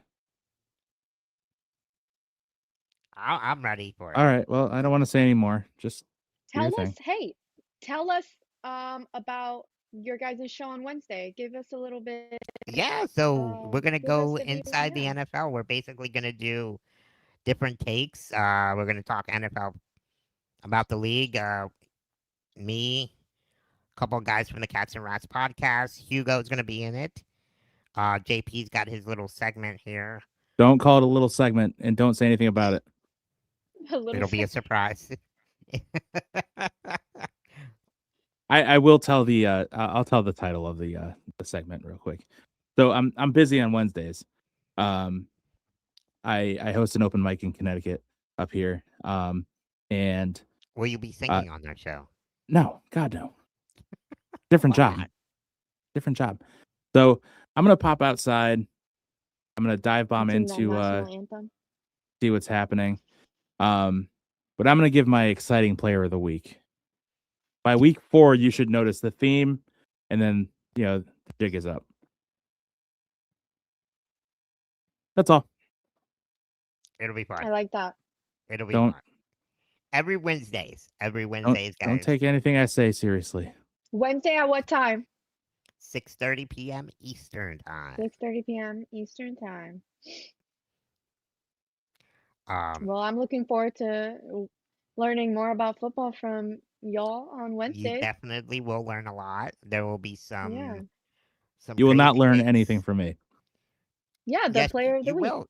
Yeah, No, it'll you be will a not. player. I mean, Jeez, stop talking. I want to show something. This is how Hugo prepares for the show. Treadmill? Looks like he's getting a Oh. facial.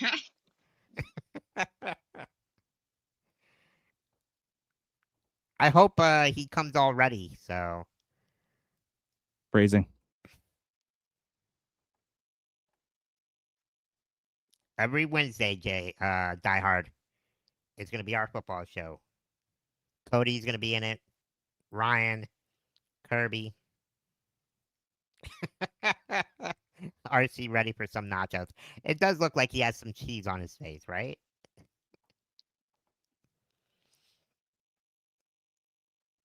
But yeah, I want to ask you, Alexis. You Feet to the fire. went to an event last week. I want you to talk about a little bit about your event. How was that Which one? experience? In Chicago? In Chicago, yeah. Oh my gosh. It was so much fun. So, okay, so Friday we got there and the weather was like bad, and so we toured a few different grounds. We tried to see what options we had grounds wise because I don't think we had access to an indoor cricket club. Not really like my decision or responsibility to do research on that, but I was just going with the flow. And I was keeping an open mind, right? Because it was supposed to be a 3-day tournament with multiple matches going on, and I was just going there with an open mind because So this if was the a cricket tournament that was held in Chicago. it was held in Chicago. We were hosted. Was the 5th year that the company that I work with was hosted from another cricket company league in Chicago, which they call the Illinois Premier League. Okay. And yeah, so it's other people's territory pretty much. But yeah, it was raining Friday and Saturday. It was supposed to be the matches were supposed to be held Friday, Saturday, and Sunday. Um, so on Sunday it was perfect weather, and on Sunday they played 2 matches back to back. And honestly, I found it really fun. Because I didn't know most of the players for this tournament, so it was a lot of new faces for myself. Kind of also like being um out of town for work for cricket in general was really exciting. I found it really exciting meeting other teams, other people. So I found that exciting. Because of the weather, we didn't really have a lot of like heavy fancy equipment. So I was just basically just kind of content creating a lot this tournament, and it was a lot of fun, and I did the best what I could do given that I was supposed to work 3 days, but technically only worked for cricket for 1 day. But we all kind of stuck together, the players and the host, and every day we were eating all day and going to the hookah Is that why lounges in you the told night. us that you Yeah. were gaining weight? Like, I gained 3 pounds. All I had was a bunch of Pakistani food, and they really, their culture, they just share all the food and they encourage you to Indian eat food is more so and more. good. It's It so was good. so good. Yeah. Yeah. Um, how is You my never had volume it, right now? JP? You just like shaking your head. Oh, I'm big fan. It's a lot of rice. Yes, How is my volume right now, really quick? you're good. On my Okay, end, at so the last game got a little bit Are you gonna heated. yell? No, I'm just gonna go on a tangent about a story, but only if my connection's good.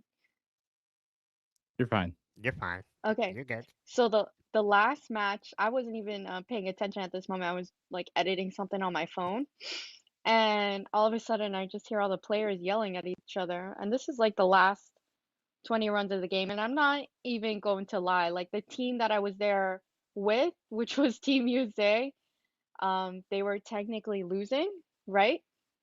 But basically there was a incident between the umpire called uh made a call that not everybody agreed with, so it actually ended the game early on, and the players and each team could not agree on what really happened. Basically, somebody had So bowled a ball. they can end the And game if they don't agree on something? that was the first time I've seen it happen, but apparently it's like a thing because the umpire, and this was the second time that the umpire made this decision in a row, that So he he basically called it. called the game. Oh, he called the ball in when it was clearly out, and even members of the opposing team saw that the ball was out, but because the referee was wanted to side with because we were in other people's territory, right? The referee or umpire sided with his home people, so yeah. But it was clearly I didn't see it, but I believe everybody that did see it, and the ball was out, but the umpire called it in. So the game, I actually have it on video, but I'm not really allowed to post it or anything, which the views would go nuts. But yeah, there was a whole bunch of cricket drama, and I know I found it I found it I found that very interesting to usually in cricket I see that they try to keep it very professional, but things got heated, and I'm gonna tell that story. Yeah.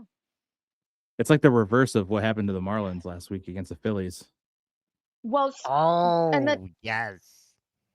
For those of you who don't know, what happened is the ball, like the Marlins ended up, I think it was in the bottom of the 8th inning, if I'm not mistaken. And the Marlins were down 3 runs, and they had 3 players on base. Bases were And loaded, yeah. bases were loaded, and a guy comes up. I don't know who it was, but he hits a double. The umpire calls it foul. All 3 Mhm. players on base were going to score if that was a fair ball. So what happened is they ended up going in under review. They reversed the call, but because they reversed it, only 2 runners could score. That 3rd runner automatically goes 3rd, and there was 2 outs already. Mhm. So the Phillies ended up winning by 1 run, and the Marlins lost 4-3. So they weren't able to tie it, all because of a Oh call. wow. Yeah, it's crazy how a call can really make a difference. But the Marlins didn't just like, oh no, we're not playing this game anymore. Uh, it's crazy too. We didn't have any live footage of it, so it's basically just head to head, like on word of word.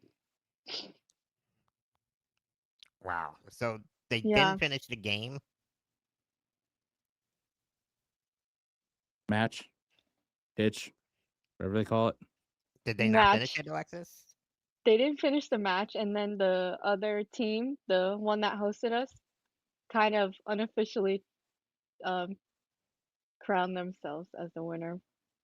Oh. Well, that's awkward.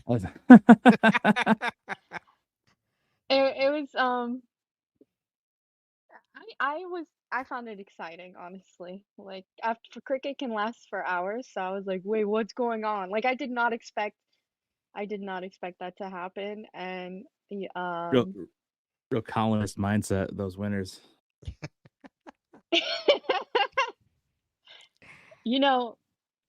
That's yeah. We win. It reminds me of like Thank you. when we used to play in the streets, and we used to argue with our friends when we'd go against each other. It's like, oh well, don't worry about it. We won anyway, so we should do that all the time. Yeah, we didn't need to finish that game. We would have beat you guys anyways. Yeah. Wiffle ball in my neighborhood ended pretty much exactly the same way as that. 2-hand touch. We would always do that. On a more serious note, it does prove how much more recording live footage of sports is needed when it comes to reviewing and making calls in sports, because technology we're does working help. off of hearsay, but if we had the right equipment for the live streaming or whatever happened, then If it didn't we rain, could then you literally guys sit would have. down and review. Yeah. Yeah. Wow. Yeah, so What I think what I like too, because you posted a couple videos, is you teaching young kids and young little girls how to play cricket. Yeah, that was at West Palm Beach. That was a few weeks Oh, ago. okay. I thought that was in Yeah. Chicago. My bad. No, that was in West Palm Beach. Each year, the company I work with, they have it's actually a huge event, and the Florida Panthers, their tent was right next to us, so they had all the kids. They were teaching the kids playing hockey. I thought that was cute. But each year, my company it takes part of this event in West Palm Beach where they educate and include all the, it happens during summer, all the kids in Palm Beach about different sports that are available to them. For example, there was like a BMX tent next to us and they had kids on bikes. This was in a humongous, like I'm talking thousands of kids.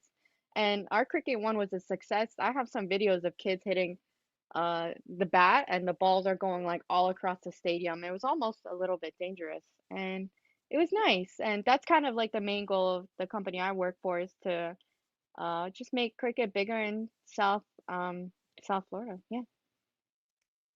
Looks like your mom has a question. Why were you not able to record the match? I personally I was editing stuff on my phone, but because of the weather, you couldn't really have like expensive gear out like that. But I don't physically record the match. That's not my job to physically record the match. I could You got to just be in speak front of on the it camera. or make videos. Yeah, I don't touch. You guys know how I am with equipment. I need somebody saying this button goes here and this button goes there. No. So, No, I think you're better but off in front of the camera, like you. I can make one hell of a comment though. There we go. No, there needs. That's awesome. Yeah, yeah. That's good. I'm glad you kind of Yeah. enjoyed it, even though the weather kind of ruined it. And I had so much fun. yeah, it looked like it. Chicago's great. I've Chicago's never great. been And to Chicago, Chicago, we but actually went to Milwaukee on Saturday, okay. and they had their basketball stadium is beautiful. I didn't see it from the inside, but I saw it from the outside. I'm like, oh my. Yeah, their outdoor area to watch games in the overflow area is amazing. That's a shepherding dog if I've ever seen one. Yeah, it looks There it like is. he's She's doing her job. that's Yeah, awesome. I love saw it. some headlights. Um, yeah. That's my So security guard. She's the best. yeah, where the Bucks play is great. Sees, I don't know if you heard this, but Giannis already talked about going back to Milwaukee. Wait, what? Yeah. Like playing there again? Yeah. When was this? No, he's trolling Um, you. Maybe when he retires. after the Miami stuff. What Miami stuff? So let me see. The direct quote is Did you try their deep dish pizza by when Die Hard? there's I'll so answer many that different after, kinds. John.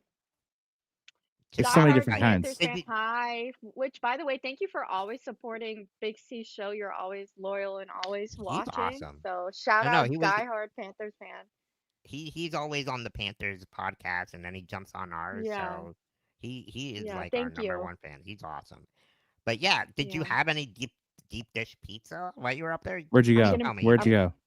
Please tell me I'm you gonna did. be honest. I went to a street called Devon Street, and it was just all Pakistani and Indian food because it was Pakistan and Independence Day No deep back to dish back. pizza. So No no hot deep dish dogs. pizza. I want to go back. I want to go back to Well, that's Jimmy's Chicago. city, so that would be Keno's East is the spot for me. Yeah, I I've never heard. been there. A lot. Anyways, the Um, quote is when I finish this cycle with Miami, which I don't know when it will end, and if I will definitely return to Milwaukee, and I don't know if they want me then. that's not, I thought you meant wow. like. I mean, I can see that. Players say that all. A lot of players say that. I Maybe think he you was just just trying. maybe you just don't say that before you've even like gotten I into a don't mind jersey. that. I don't mind that. That doesn't bother me. Come on, man, we're trying to sell jerseys. You can still have. I'm buying a jersey. That's not gonna change the way I think of Giannis. I It was will ready always to be wear in my my heart. LeBron jersey. Sorry, it will always be in my heart. And luckily, when I finish this cycle in Miami, which I don't know when it will end, Yeah, he said he doesn't know when if it'll I end. will definitely return to Milwaukee. Just want to repeat that. It's all right. We all look. We know he's not going to retire. If he gets us 2 or 3 championships, I'll be happy. He can go back to Milwaukee. Thank you, kind sir. I think 4 Appreciate years. all what you did. One should be the over-under, I would say. I mean, you could see this happening with Brad Marchand, maybe, right? What? Signing a 1-day contract or when he retires. For Boston? Yeah, Why would he do that? because he loves Boston. He can just accept the fact that he was a part of 2 great teams. Yeah, but I know players. Players do this all the time. I don't know about that. Not star players. They don't do that. The star players don't want to alienate any fan base that they were on. Like somebody who is like a mid-level tight end is going to go back to whatever team, and then you just say, "Oh, that's a good story," and then they retire. Wade did it in Miami. Welker did it in New England. But it's like, yeah, I mean, you signed a 1-day contract because nobody wanted you. Like, Giannis is going to be able to go out on his own whenever he wants to. So he's not signing a 1-day contract to go back to the Bucks. No. He'll if he has the success that he has in Miami that he did have on the Bucks, he's going to just hold both of these things equally. And I think that's just because of his heart is in Milwaukee. Yeah, he should just stop. Understandably You just stop talking. Ugh, I think you're too sensitive. Too sensitive. You are. No, you are. Oh man. Thank What's you. the dog's Die name? Hard. What's the dog's name? Lola. Lola. Okay. Jeez, you gave your dog access to our Google Doc.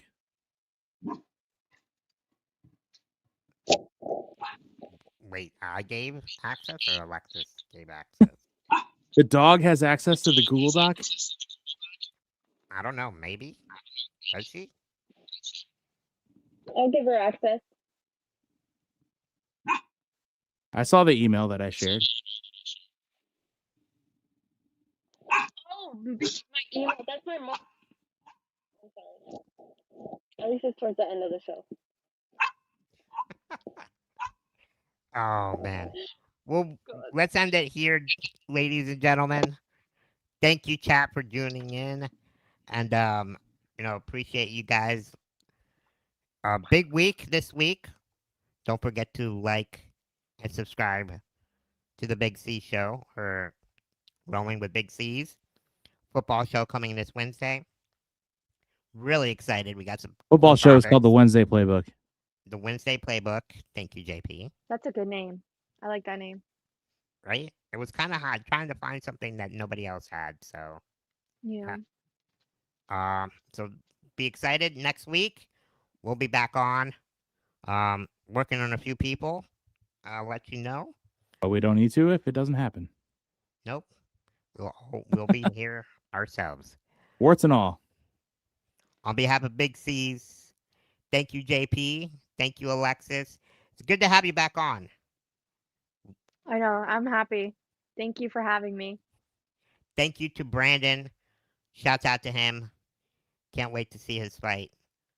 Like I always say, one shift at a time, one period at a time, one game at a time.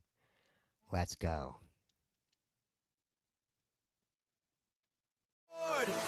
BigCeaz, BigCeaz, tell him shout it till the ground shake.